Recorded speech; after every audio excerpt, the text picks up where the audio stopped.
हाँ जी शुरू करो जी डॉक्टर साहब शुरू है।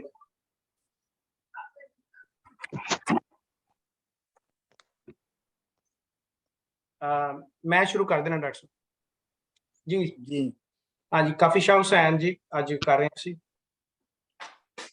पावेगा दीदार साहब दा पावेगा दीदार साहब दा होर भी नीवा होए टोपी मैली साबन थोड़ा बैठ किनारे रोए दोए सॉरी टोपी मैली साबन थोड़ा बैठ किनारे धोए मैनी डगी नाम साईं दा अंदर बह के चोए उछल नदियां तार होइयां मैं कंडे रही खलोए कहे हुसैन फकीर साईं दा होनी होए सो होए पावेगा दीदार साहब दा होर भी नीवा मीणी मीणी मीणी टगी मीनी डगी जी थैंक यू मीनी छोटी ठीक थैंक यू जी मैं पढ़ते हैं मैं गुरमुखी दा पढ़ दिना जी ਉਹ ਥੋੜੀ ਜਿਹਾ ਫਰਕ ਨਾਲ ਆ ਉਹਦੇ ਬਾਅਦ ਚ ਵਿਚਾਰ ਕਰਾਂਗੇ ਪਾਵੇਂਗਾ ਦੀਦਾਰ ਸਾਹਿਬ ਦਾ ਫਕੀਰਾ ਹੋਰ ਵੀ ਨੀਵਾ ਹੋਏ ਟੋਪੀ ਮੈਲੀ ਸਾਬਨ ਥੋੜਾ ਬਹਿ ਕਿਨਾਰੇ ਧੋਏ ਮੀਣੀ ਧੱਗੀ ਨਾਮ ਸਾਈਂ ਦਾ ਅੰਦਰ ਬਹਿ ਕਰ ਚੋਏ ਉਛਲ ਨਦੀਆਂ ਤਾਰੂ ਹੋਈਆਂ ਮੈਂ ਕੰਢੇ ਰਹੀ ਖਲੋਏ ਕਹੇ ਹੁਸੈਨ ਫਕੀਰ ਸਾਈਂ ਦਾ ਹੋਣੀ ਹੋਏ ਸੋ ਹੋਏ। हाँ जी मैं पढ़ देना पावेगा दीदार साहब दा फकीरा होर भी नीवा होए टोपी मैली साबन थोड़ा बह किनारे धोए मीणी ढगी नाम साईं दा अंदर बह कर चोए उछल नदियां तारू होइयां मैं कंडे रही खलोए कहे हुसैन फकीर साईं दा होनी होए सो होए।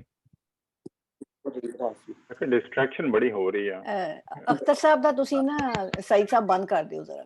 अच्छा जी हाँ जी अगे मैं पढ़ देना जी के पावेगा दीदार साहिब दा फकीरा होर भी नीवा होए टोपी मैली साबन थोड़ा बह किनारे धोए मीणी ढगी नाम साईं दा अंदर बह कर चोए उछल नदियां तारू होइयां मैं कंडे रही खलोए कहे हुसैन फकीर साईं दा होनी होए सो होए फकीरा होर भी नीवा होए।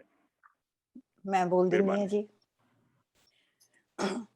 पावेगा दीदार साहब दा पावेगा दीदार साहब दा फकीरा होर भी नीवा होए टोपी मैड़ी साबन थोड़ा बह किनारे तोए मीणी टगी नाम साईं दा अंदर बह कर चोए उछल नदियां तारू होइयां मैं कंडे रही खलोए कहे हुसैन फकीर साईं दा होनी होए सो होए पावेगा दीदार साहब दा फकीरा होर भी नीवा होए। शुक्रिया जी।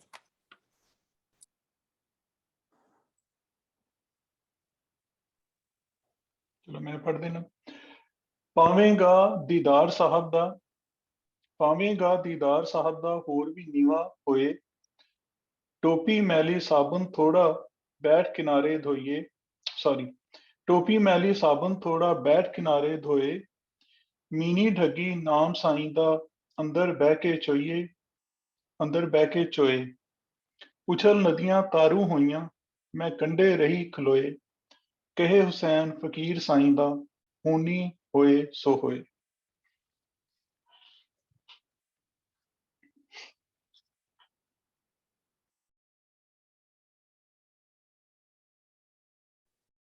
हाँ जी यास्मीन अख्तर साहब पढ़ो साहिबा पढ़ो।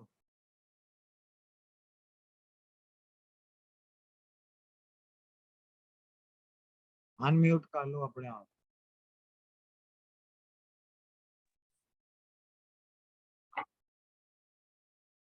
चलो मैं पढ़ना पावेगा दीदार साहब दा फकीरा और भी नीवा होए टोपी मैली साबन थोड़ा बह किनारे धोए मीनी डगी नाम साईं दा अंदर बह कर चोए ਉਛਲ ਨਦੀਆਂ ਤਾਰੂ ਹੋਈਆਂ ਮੈਂ ਕੰਢੇ ਰਹੀ ਖਲੋਏ ਇਹ ਹੁਸੈਨ ਫਕੀਰ ਸਾਈਂ ਦਾ ਹੋਣੀ ਹੋਏ ਸੋ ਹੋਏ ਜ਼ੁਬੈਰ ਹੋਏਗਾ ਦੀਦਾਰ ਸਾਹਿਬ ਦਾ। ਜ਼ੁਬੈਰ ਸਾਹਿਬ ਤੁਸੀਂ ਪੜ੍ਹਦੇ ਪਏ ਸੋ ਨਾ ਤੇ ਉਹ ਆਵਾਜ਼ ਰੁਕ ਰੁਕ ਕੇ ਆ ਰਹੀ ਸੀ। ਮੈਂ ਤੁਸੀਂ ਨਾ ਜਦੋਂ ਮੁੜ ਕੇ ਵੇਖਦੇ ਸੋ ਨਾ ਪੜ੍ਹਨ ਵਾਸਤੇ ਤੇ ਆਵਾਜ਼ ਰੁਕ ਜਾਂਦੀ ਸੀ ਤੇ ਕਿ ਦੁਬਾਰਾ ਪੜ੍ਹਦੇ ਹਾਂ ਕਿ ਠੀਕ ਨਹੀਂ ਹੈ? ਨਹੀਂ ਪੜ੍ਹਦੇ ਲੇਕਿਨ ਜਦੋਂ ਤੁਸੀਂ ਨੈਕਸਟ ਟਾਈਮ ਪੜੋਗੇ ਜਾਂ ਬੋਲੋਗੇ ਨਾ ਤੇ ਉੱਥੇ ਅਗਰ ਗਰਦਨ ਚਲੋ ਮੈਂ ਸਾਹਮਣੇ ਕਿਤਾਬ ਸਾਹਮਣੇ ਰੱਖ ਹਾਂਜੀ ਹਾਂਜੀ ਬਿਲਕੁਲ ਠੀਕ ਥੈਂਕ ਯੂ ਜੀ।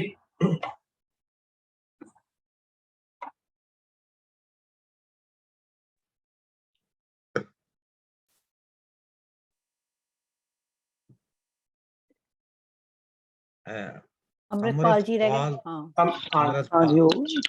ਹਾਂਜੀ ਉਹ ਮੇਰਾ ਰੀਕਨੈਕਟ ਹੋ ਗਿਆ ਸੀ ਤੇ ਮੈਂ ਹਾਂਜੀ ਮੈਂ ਪੜ੍ਹਦਾ।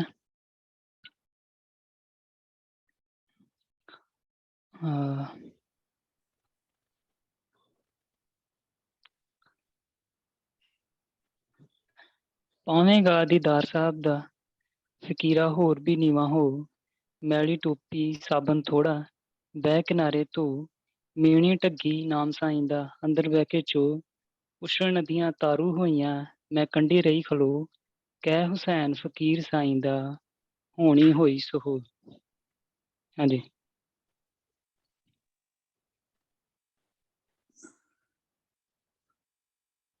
यामिन अख्तर जी।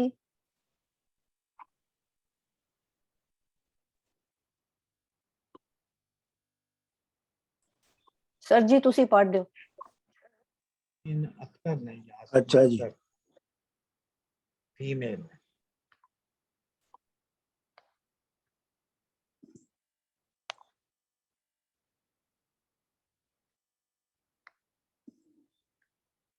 पावेगा दीदार साहिब दा होर भी नीवा हो टोपी मैली साबन थोड़ा बैठ किनारे धोए मीनी ढगी नाम साईं दा अंदर बह के चोए उछल नदियां तारू हुईयां मैं कंडे रही खलोए कहे हुसैन फकीर साईं दा होनी होए सो होए।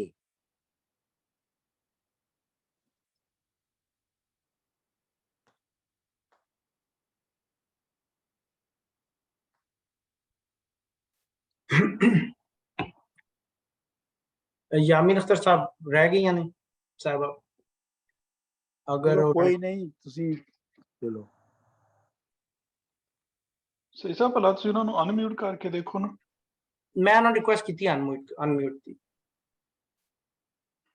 मैं रिक्वेस्ट कर सकता कोई नहीं लेट्स गो जी। कोई शायद कोई मसला हो गया होवे ਉਹਨਾਂ ਨੂੰ ਕੋਈ ਨਾ जी कोई नहीं वो इत्थे नहीं पढ़ना है फिर आज पढ़ लेंगे शायद तुसी डिस्कशन शुरू करो। जी जी जी जी डॉक्टर साहब चलो मैं कोशिश करना डॉक्टर साहब थोड़ी जी मैनू ना ਜਿਹੜੀ ਆ ਹੈਗੀ ਨਾ ਇੱਕ ਲਫ਼ਜ਼ ਦਾ ਜਿਹੜਾ ਹੈਗਾ ਨਾ ਮੀਣੀ ਢੱਗੀ ਇਹਦਾ ਥੋੜਾ ਜਿਹਾ ਪਲੀਜ਼ ਐਕਸਪਲੇਨ ਕਰਿਆ ਜੇ ਥੋੜਾ ਜਿਹਾ ਮੈਨੂੰ ਸਮਝ ਨਹੀਂ ਹੈਗੀ ਇਹਦੀ ਕਿ ਵੀ what is the significance of a ਮੀਣੀ ਢੱਗੀ ਕਿ ਵੀ ਛੋਟੇ ਕੱਦ ਵਾਲੀ ਢੱਗੀ ਤਾਂ ਹੈ ਨਹੀਂ ਇਹਦਾ ਛੋਟੇ ਕੱਦ ਨਾਲ ਤਾਲੁਕ ਨਹੀਂ ਹੈ। ਮੀਣੀ ਢੱਗੀ ਹੁੰਦੀ ਹੈ ਜਿਹਦੇ ਸਿੰਘ ਨੀਵੇਂ ਹੁੰਦੇ ਨੇ ਸਿੰਘ ਥੱਲੇ ਵੱਲ ਨੂੰ ਗਰਦਨ ਵੱਲ ਨੂੰ ਝੁਕੇ ਹੁੰਦੇ ਨੇ। अच्छा ये अपनी सिग्निफिकेंस हो सकती है इमेजरी वाइज सिंबॉलिकली कि ਉਹਦੇ ਸਿੰਘ ਥੱਲੇ ਜਿਹੜੀ ਆਮ ਧੱਗੇ ਹੁੰਦੇ ਨੇ ਜਾਂ ਗਾਵਾਂ ਹੁੰਦੀਆਂ ਨੇ ਉਹਨਾਂ ਦੇ ਸਿੰਘ ਉੱਤੇ ਨੂੰ ਹੁੰਦੇ ਨੇ ਮੁxtਲਿਫ ਸ਼ਕਲਾਂ ਚ। ਲੇਕਿਨ ਜਿਹੜੀ ਮੀਣਾ ਢੱਗਾ ਜਾਂ ਢੱਗੀ ਹੈ ਉਹਦੇ ਸਿੰਘ ਜਿਹੜੇ ਨੇ ਉਹ ਥੱਲੇ ਨੂੰ ਹੁੰਦੇ ਨੇ ਇਸ ਤਰ੍ਹਾਂ।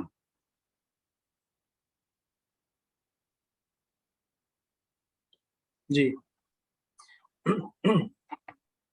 एक और डॉक्टर साहब दो किस्म के वर्जन है ने जरा ना अंतरे च है कि पावेगा दीदार साहब दा फकीरा किसी जगह फकीरा लिखा है किसी जगह नहीं गा फकीरा ਜਿਹੜਾ ਨਾ ਉਹ ਵਜ਼ਨ ਚ ਨਹੀਂ ਆਉਂਦਾ। ठीक अच्छा ਤੇ ਹਾਂ ਇਹ ਬਾਅਦ ਚ ਗਾਉਣ ਵਾਲਿਆਂ ਨੇ ਲਾਇਆ ਹੋਵੇਗਾ। ਜਿਹੜੀ ਲਾਈਨ ਦੀ ਕੰਸਟਰਕਸ਼ਨ ਹੈ ਉਹਦੇ ਜਿਹੜੀ ਫਲੋ ਹੈ ਆਪਣਾ ਟੈਕਨੀਕਲੀ ਉਹ ਇਵੇਂ ਹੀ ਹੈ, ਪਾਵੇਂਗਾ ਦੀਦਾਰ ਸਾਹਿਬ ਦਾ ਹੋਰ ਵੀ ਨੀਵਾਂ ਹੋਇਆ। ਜੀ।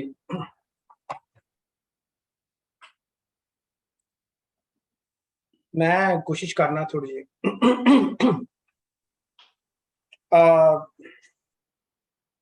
बड़ी जी चीज मैं बहुत ज्यादा स्ट्राइक की थी पढ़ते हाँ कि इमेजरी बड़ी पावरफुल है और एक बिल्कुल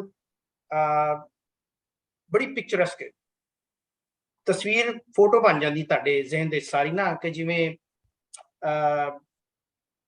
बंदा खड़ा है दरिया के किनारे और टोपी भी मैली है, कपड़े भी गंदे ने और पानी भी फुल चढ़िया है और ਉਹਨੂੰ ਉਹਦਾ ਦਿਲ ਕਰ ਰਿਹਾ ਤੈੜਨ ਤੇ ਅੰਦਰ ਜਾਣ ਤੇ ਪਰ ਨਹੀਂ ਜਾ ਰਿਹਾ ਔਰ ਇਸੇ 605 ਦੇ ਵਿੱਚ ਕਿ ਜਾਵੇ ਜਾਂ ਨਾ ਜਾਵੇ ਕਰੇ ਜਾਂ ਨਾ ਕਰੇ ਉਹ ਖਲੋਤਾ ਵੇਟ ਹੀ ਕਰਦਾ ਪਿਆ ਤੇ ਇਮੇਜਰੀ ਇਜ਼ ਵੈਰੀ ਸਟਰੋਂਗ ਔਰ ਬਿਲਕੁਲ ਇੱਕ ਤੁਹਾਡੇ ਜ਼ਿਹਨ 'ਚ ਪੂਰੀ ਤਸਵੀਰ ਬਣ ਜਾਂਦੀ ਹੈ ਸਟੋਰੀ ਤਰ੍ਹਾਂ ਵੈਰੀ ਪਿਕਚਰਸਕ ਤੇ ਪਾਵੇਂਗਾ ਦੀਦਾਰ ਸਾਹਿਬ ਦਾ ਹੋਰ ਵੀ ਨੀਵਾਂ ਹੋਏ ਇਹ ਉਹੀ ਇੱਕ ਜਿਹੜਾ ਫਕੀਰੀ ਥੀਮ ਇਹਦੇ ਵਿੱਚ ਚੱਲਦਾ ਪਿਆ ਸ਼ਾਹ ਹੁਸੈਨ ਦਾ ਤੇ ਬਾਕੀ ਜਿਹੜੇ ਇੱਕ ਸੂਫੀ ਥਾਟ ਹੈ ਜਿਹਦੀ ਅਸੀਂ ਵੇਖਦੇ ਪਿਆ ਫਿਲੋਸੋਫਿਕਲੀ ਚੱਲਦੀ ਪਈ ਹੈ ਕਿ ਤੁਹਾਨੂੰ ਤੁਹਾਡੇ 'ਚ ਅਹੰਕਾਰ ਨਹੀਂ ਹੋਣਾ ਚਾਹੀਦਾ ਔਰ ਤੁਹਾਨੂੰ ਚੀਜ਼ਾਂ ਨੂੰ ਬੜਾ ਨੀਵਾਂ ਹੋ ਕੇ ਹਿਊਮਨ ਲੈਵਲ ਤੇ ਦੇਖਣਾ ਚਾਹੀਦਾ ਔਰ ਪਾਵੇਂਗਾ ਦੀਦਾਰ ਸਾਹਿਬ ਦਾ साहब अगेन डिपेंड्स कि तुसी किस तरह वेखदे पे हो साहब मैं ते समझना वा तुहाडा अंदर भी जरा तुहानू गाइड कर रहा है एक साहब तुहाडा कॉन्शियस वो भी तुहाडा साहब है तुहाडा वो सारा एनवायरनमेंट वो सारी नेचर वो सारी फितरत जी तुहाडे चारों पासे तुहानू एजुकेट कर रही है कनैक्ट कर रही है तुहाडे अपने आप नाल या वो कनैक्ट करन दे तुहानू हेल्प कर रही है वो भी तुहाडा साहब है कोई ऐसा ऑब्जेक्टिव कोई ऐसा तुहाडा मकसद जरा कि तुहानू लुकाई दे नाल जोड़ देवे वो भी साहब है so it can be interpreted in so many ways मैं इहनू सैकुलरली वैसे देखना वा और टोपी मैली साबन थोड़ा बह किनारे दोए साबन थोड़ा मैं समझना दी जगह कि जी टाइम बहुत थोड़ा है तुहाडे कोल लिहाजा तुहाडे कोल अपनी सफाई वास्ते अपने आप नू साफ रखने वास्ते ए मैल ए गंदगी तो जिहड़ी कि तुहानू करप्ट करदी है सोसाइटी दे विच समाज दे विच ओनू साफ रखने वास्ते अपने आप नू बचाने वास्ते बहुत टाइम थोड़ा तुहाडे कोल और मीनी डग्गी नाम साईं दा अंदर बह के चोए बिल्कुल इस तरह जिवें एक फकीर खामोशी दे विच अपनी मैडिटेशन करते ने अपने आप नू रिफ्लैक्शन करते ने सोच विचार करते ने और अपनी होंद नू ते अपनी होंद दे नाल दूसरी जगत नू ते दूसरी खुदाई नाल कनैक्ट करते ने जिस तरह कि असीं वेखिया कि वो अंदर बह के चोए दा मतलब है कि the result of your reflection की है तुसी वो सारी जिहड़ी मेहनत है सारी मैडिटेशन है वो सोच विचार है वो एजुकेशन है वो लर्निंग है वो स्टडी है एनवायरनमेंट दी लोकां दी फितरत दी जिन्हें कि तुहानू रिफ्लैक्शन ते मजबूर करना है और जब तक तुसीं रिफ्लैक्शन नहीं करोगे सोच विचार नहीं करोगे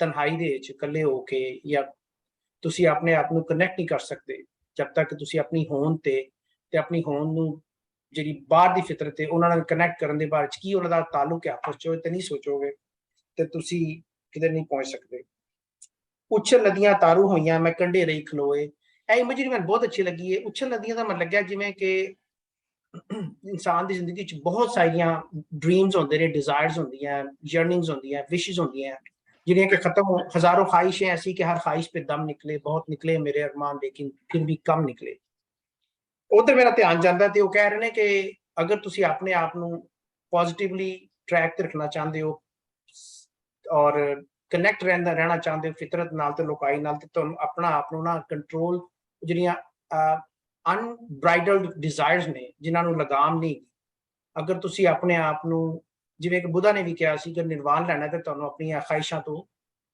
अपने आप नू तोड़ना पवेगा सो इत्थे मैनू आ रहा कि मैं कंढे खड़ा देख रहा वां ਤੇ ਖਾਹਿਸ਼ਾਂ ਜਿਹੜੀਆਂ ਨੇ the pleasures of the world are so attractive ਕਿ ਮੈਂ ਉਹਨਾਂ ਨੂੰ resist ਨਹੀਂ ਕਰ ਸਕ ਰਿਹਾ ਔਰ ਮੈਂ ਸੋਚ ਰਿਹਾ ਹਾਂ ਕਈ ਹੁਸੈਨ ਫਕੀਰ ਸਾਈਂ ਦਾ ਹੋਣੀ ਸੋਏ ਹੋਏ ਇੱਥੇ different people would interpret differently ਹੋਣੀ ਦਾ ਹੋਣਾ ਮੈਂ after having studied with Dr. Saab and Shah Hussain, Waris Shah and Bulle Shah, ਮੈਂ ਇਸ ਕੰਕਲੂਜਨ ਤੇ ਪਹੁੰਚਿਆ ਕਿ ਹੋਣੀ ਜਿਹੜੀ ਹੈ ਉਹ ਹੀ ਜਿਹੜੀ ਤੁਸੀਂ ਆਪ ਕਰਦੇ ਹੋ ਤੇ ਹੋਣੀ ਉਹ ਰੂਲਸ ਨੇ ਉਹ ਟ੍ਰੈਡੀਸ਼ਨਸ ਨੇ ਜਿਹੜੇ ਕਿ ਸੁਸਾਇਟੀ ਜਿਹੜੀ ਹੈ ਕਰਦੀ ਹੈ ਤੇ ਇਨਫੋਰਸ ਕਰਦੀ ਹੈ ਇੰਡੀਵਿਜੂਅਲਸ ਦੇ ਉੱਤੇ ਤੇ ਉਹ ਕਹਿਣਾ ਚਾਹ ਰਹੇ ਨੇ ਇੱਥੇ ਕਿ ਹੋਣੀ ਉਹੀ ਹੋਣੀ ਹੈ ਜੋ ਤੁਸੀਂ ਆਪਣੇ ਐਸੇ ਕਰ ਲੋਗੇ ਕੱਢ ਲੋਗੇ ਔਰ ਬਿਲਕੁਲ ਜਿਵੇਂ ਵਾਰਿਸ ਸ਼ਾਹ ਦੀ ਹੀਰ ਵਾਰਿਸ ਸ਼ਾਹ ਦੇ ਵਿੱਚ ਹੀਰ ਤੇ ਰਾਂਝਾ ਆਪਣੀ ਹੋਣੀ ਆਪ ਕਰਦੇ ਨੇ they struggle to be together within the system at the same time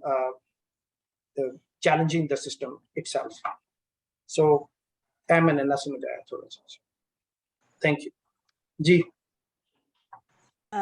ਜੇ ਸੰਗਤੀਆਂ ਦੀ ਇਜਾਜ਼ਤ ਹੋਏ ਤਾਂ ਮੈਂ ਕੁਝ ਬੋਲਾਂ ਜੀ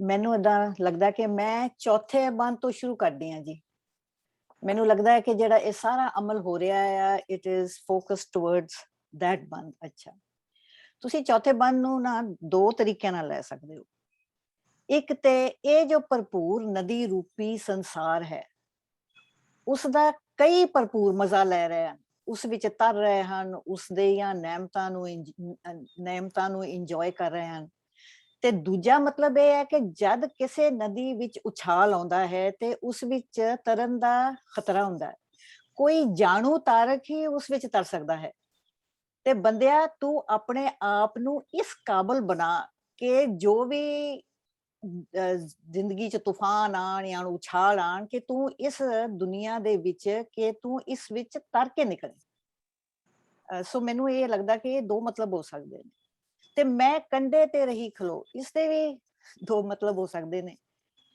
ਜਾਂ ਤੇ ਪਹਿਲਾਂ ਤੇ ਕਿ ਮੈਂ ਜਾਣੂ ਹਾਂ ਤੇ ਇਸ ਜਗ ਦੇ ਤਮਾਸ਼ੇ ਕੰਢਾ ਇਸ ਦਾ ਤਮਾਸ਼ਾ ਕੰਢੇ ਉੱਤੇ ਖਲੋ ਕੇ ਦੇਖ ਰਿਹਾ ਹਾਂ ਤੇ ਨੰਬਰ 2 ਜਿਹੜਾ ਹੋ ਸਕਦਾ ਹੈ ਮੈਂ ਹਾਲੇ ਅਣਜਾਣ ਹਾਂ ਹਾਲੇ ਮੈਂ ਇਸ ਜਗ ਨੂੰ ਸਮਝਿਆ ਹੀ ਨਹੀਂ ਤੇ ਮੈਂ ਮਾਰਜਨਲਾਈਜ਼ਡ ਮੈਂ ਮਾਰਜਨਸ ਤੇ ਖਲੋਤਾ ਹੋਇਆ ਇਨਸਾਨ ਹਾਂ who is not participating fully ਸੋ ਇਹ ਮੈਨੂੰ ਲੱਗਦਾ ਹੈ ਕਿ ਇਹ ਬੰਦ ਮੈਨੂੰ ਬੜਾ ਇੰਪੋਰਟੈਂਟ ਲੱਗਦਾ ਹੈ ਸੋ ਫਿਰ ਰਹਾਉ ਵੱਲ ਜਾਂਦੇ ਆ ਜਦ ਤੁਸੀਂ ਕਿਸੇ ਨੂੰ ਫੇਸ ਟੂ ਫੇਸ ਖੜੇ ਹੋ ਕੇ ਦੇਖਦੇ ਹੋ ਤੇ ਤੁਹਾਨੂੰ ਉਸਦਾ ਪੂਰਾ ਵਜੂਦ ਨਜ਼ਰ ਨਹੀਂ ਆਉਂਦਾ ਪਰ ਜਿੰਨਾ ਤੁਸੀਂ ਝੁਕ ਕੇ ਉਸਨੂੰ ਦੇਖਦੇ ਹੋ ਤੁਹਾਨੂੰ ਉਹ ਪੂਰਾ ਨਜ਼ਰ ਆਉਂਦਾ ਜਿੱਦਾਂ ਕਿ ਛੋਟਾ ਬਾਲ ਜਦ ਬਿਲਕੁਲ ਥੱਲਿਓਂ ਤੁਹਾਨੂੰ ਦੇਖਦਾ ਹੈ ਤਾਂ ਤੁਹਾਨੂੰ ਉਹ ਪੂਰਾ ਦੇਖਦਾ ਤੁਹਾਡੇ ਪੈਰਾਂ ਤੋਂ ਲੈ ਕੇ ਤੁਹਾਡੇ ਸਿਰ ਤੱਕ ਦੇਖਦਾ ਹੈ ਤੇ ਫੇਸ ਟੂ ਫੇਸ ਕਿਸੇ ਨਾਲ ਖੜੇ ਹੋਣਾ ਮਤਲਬ ਕਿ ਤੁਸੀਂ ਆਪਣੇ ਆਪ ਨੂੰ ਉਸ ਇਨਸਾਨ ਦੇ ਬਰਾਬਰ ਸਮਝਦੇ ਹੋ ਯੂ ਹੈਵ ਸੋ ਮਚ ਹਉਮੈ ਕਿ ਤੁਸੀਂ ਇਸ ਕਾਇਨਾਤ ਦੇ ਬਰਾਬਰ ਹੋ ਕੇ ਆਪਣੇ ਆਪ ਨੂੰ ਵੇਖ ਲਏ ਹੋ ਸੋ ਇਹਦਾ ਅਰਥਾਤ ਤੁਸੀਂ ਆਪਣੀ ਹਉਮੈ ਨੂੰ ਜਦ ਤੱਕ ਖਤਮ ਨਹੀਂ ਕਰੋਗੇ ਤੁਹਾਨੂੰ ਇਸ ਕਾਇਨਾਤ ਦਾ ਪੂਰਾ ਅੰਦਾਜ਼ਾ ਨਹੀਂ ਹੋਵੇਗਾ ਸੋ ਇਹ ਮੈਨੂੰ ਲੱਗਦਾ ਹੈ ਕਿ ਵੀ ਇਹ ਰਹਾਓ ਇੱਥੇ ਮੁੱਕਦਾ ਹੈ so then going to the ਪਹਿਲਾ ਬੰਦ ਟੋਪੀ ਇੱਕ ਪਹਿਚਾਨ ਹੁੰਦੀ ਹੈ ਉਹਨਾਂ ਜ਼ਮਾਨਿਆਂ 'ਚ ਡਿਫਰੈਂਟ ਅਹੁਦਿਆਂ ਦੀ ਡਿਫਰੈਂਟ ਟੋਪੀ ਹੁੰਦੀ ਸੀ ਸੋ ਲੋਕੀ ਆਪਣਾ ਵਡਿਆਈ ਨੂੰ ਆਪਣੀ ਟੋਪੀ ਦੇ ਅਨੁਸਾਰ ਦੱਸਦੇ ਹੁੰਦੇ ਸੀ ਅਰਥਾਤ ਤੇ ਜਿਹੜੀ ਇਹ ਐਰੋਗੈਂਸ ਹੈਗੀ ਹੈ ਕਿ ਮੇਰੇ ਸਿਰ ਤੇ ਆਹ ਟੋਪੀ ਹੈ ਯੂ ਨੋ ਮੈਂ ਕੋਈ ਬਾਦਸ਼ਾਹ ਆ ਜਿੱਦਾਂ ਬਾਦਸ਼ਾਹ ਦੀ ਟੋਪੀ ਅੱਜ ਕੱਲ ਤੁਸੀਂ ਵੀ ਆਰ ਲੁਕਿੰਗ ਐਟ ਕਿ ਵੀ ਕਰਾਊਨਸ ਨਹੀਂ ਉਹ ਜਦ ਤੱਕ ਤੁਸੀਂ ਇਸ ਐਰੋਗੈਂਸ ਹੈ ਤੁਹਾਡੇ ਵਿੱਚ ਤੇ ਉਹ ਤੁਹਾਡੀ ਹੋਂਦ ਨੂੰ ਮੈਲਾ ਕਰ ਰਹੀ ਹੈ ਤੁਹਾਡੀ ਜਿਹੜੀ ਐਗਜ਼ਿਸਟੈਂਸ ਨੂੰ ਤੁਹਾਡੀ ਸੋਚ ਨੂੰ ਉਹ ਮੈਲਾ ਕਰਦੀ ਹੈ ਤੇ ਟੋਪੀ ਇੱਥੇ ਤੁਸੀਂ ਸਮਝ ਨੂੰ ਵੀ ਕਹਿ ਸਕਦੇ ਸੋ ਇੱਕ ਤਾਂ ਤੁਹਾਡੀ ਐਰੋਗੈਂਸ ਹੈ ਤੇ ਦੂਜੀ ਟੋਪੀ ਤੁਸੀਂ ਸਮਝ ਨੂੰ ਵੀ ਕਹਿ ਸਕਦੇ ਹੋ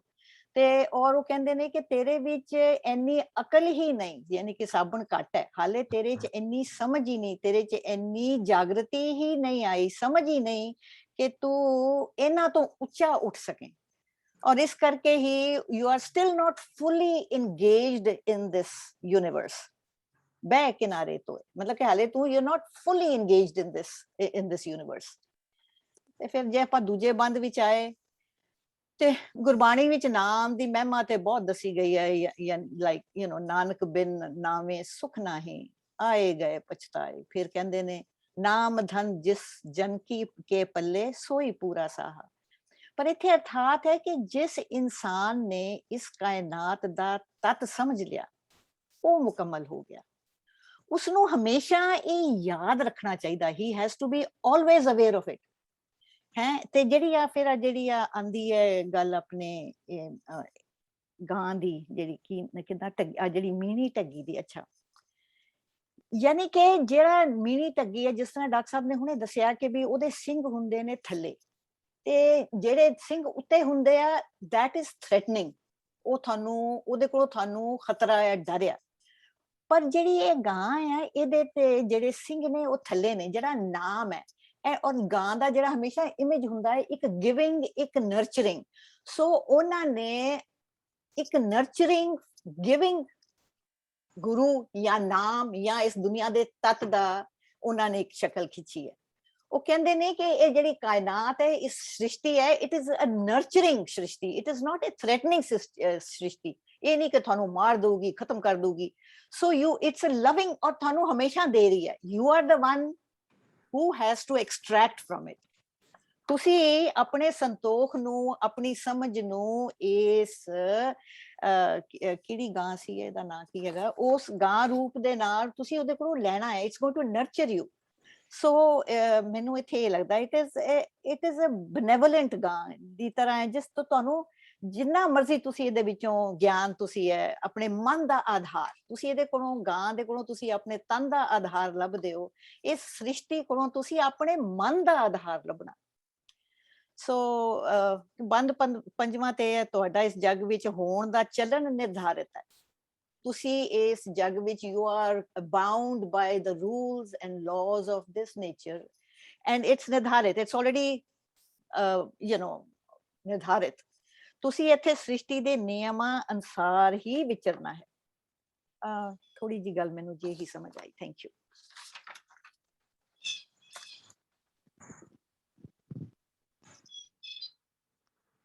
ਮੈਂ ਦੋ ਗੱਲਾਂ ਕਹਿਣੀਆਂ, ਮੈਂ ਛੇਤੀ ਕਹਿ ਦਿੰਦੀ। ਜੋ ਮੈਨੂੰ ਸਮਝ ਆਈ ਇਸ ਕਾਫੀ ਦੀ, ਇਹ ਨਿਮਰਤਾ ਦੀ ਹੈ, ਇਹ ਮਨ ਦੀ ਨਿਮਰਤਾ। ਜੋ ਪਹਿਲਾਂ ਵੀ ਕਹਿ ਚੁੱਕੇ ਆ, ਬਹਿ ਕਿਨਾਰੇ ਧੋਏ ਟੋਪੀ ਮੈਲੀ ਸਾਬਣ ਥੋੜਾ, ਮਤਲਬ ਜੋ ਆਪਣੇ ਆਪ ਨੂੰ ਨੀਵਾਂ ਸਮਝਣਾ। ਸਾਹਿਬ ਜੋ ਮਰਜੀ ਹੋ ਸਕਦਾ ਹੈ, ਰੱਬ ਵੀ ਹੋ ਸਕਦਾ ਹੈ, ਜਾਂ ਗੁਰੂ ਵੀ ਹੋ ਸਕਦਾ, ਟੀਚਰ ਵੀ ਹੋ ਸਕਦਾ, ਪਰ ਆਪਣਾ ਕੌਨਸ਼ੀਅਸ ਵੀ ਹੋ ਸਕਦਾ, ਚੇਤਨ ਚੇਤ ਜਿਹਨੂੰ ਕਹਿ ਦਿੰਦੇ ਆ।